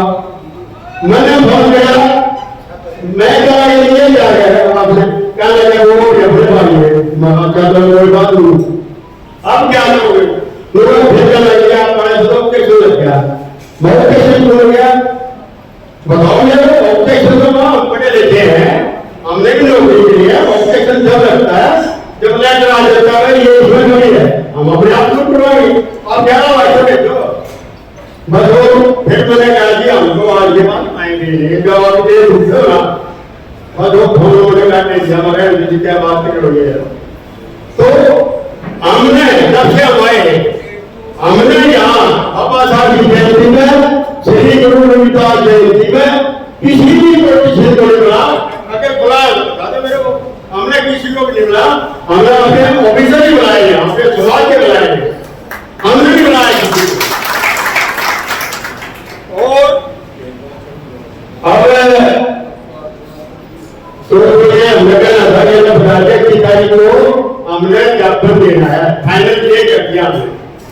और तो मेरे ख्याल में कोई बात नहीं है सर, हमने 21 तारीख को वो हमें इलेक्शन से पहले बहुत तगड़ी करेंगे, देखेंगे क्या करेंगे। जब हमारे समाज को भागीदारी नहीं दी, हम बिल्कुल विरोध करेंगे, चाहे हमारे कांग्रेस हो, बीजेपी हो, सीपीएम हो, कुछ भी हो, कोई हो, हम सब का विरोध करेंगे।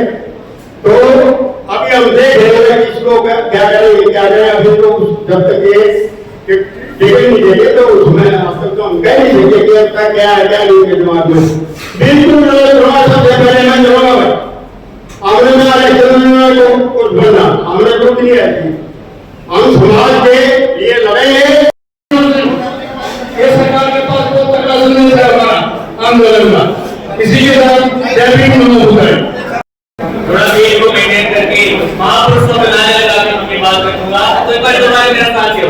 जय भीम, जय भीम, जय भीम, जय भीम। बाबा साहब की सोच पे, बाबा साहब की सोच पे आज हम जो फल खा रहे हैं पके पकाए हुए, आज हम जो फल खा रहे हैं पके पकाए हुए, ये पेड़ है मेरे पुरखे ने लगाए हुए। अगर आज हमने पेड़ नहीं लगाएंगे तो आने वाले बच्चे फल कहां से खाएंगे, आने वाले बच्चे फल कहां से खाएंगे। साथियों, बोलने का मौका देने के लिए धन्यवाद। आज जो हमारी अधिकार की लड़ाई हम लड़ रहे हैं, ये हमारे लिए ये नहीं, ये नस्ल और फसल की लड़ाई है, आने वाले बच्चों के लिए लड़ाई लड़ने की जरूरत है। रही बात इस सामाजिक अधिकार की लड़ाई में हमारा क्या योगदान हो सकता है, पूरे हरियाणा के अंदर हमारी छात्रा भी काम करती है। 21 तारीख को हम समाज का जो मेमोरेंडम में ज्ञापन है उसको हमारे कुलपति कार्यालय के माध्यम से राष्ट्रपति के नाम सौंपने का काम करेंगे और सामाजिक अधिकार की लड़ाई को आगे बढ़ाएंगे। वक्त की अपनी गरिमा है, केवल सरकार को अपनी गिरफ्तारी के माध्यम से चुनौती देता हूँ। आसमान बेरंग है तो बेरंग ही सही, आसमान बेरंग है तो बेरंग ही सही, धरती तंग है तो तंग ही सही। हम अमन चाहते हैं जंग नहीं, हम अमन चाहते हैं जंग नहीं, लेकिन तुम जंग चाहते हो तो जंग ही सही। जय भीम, जय भारत, जय संविधान।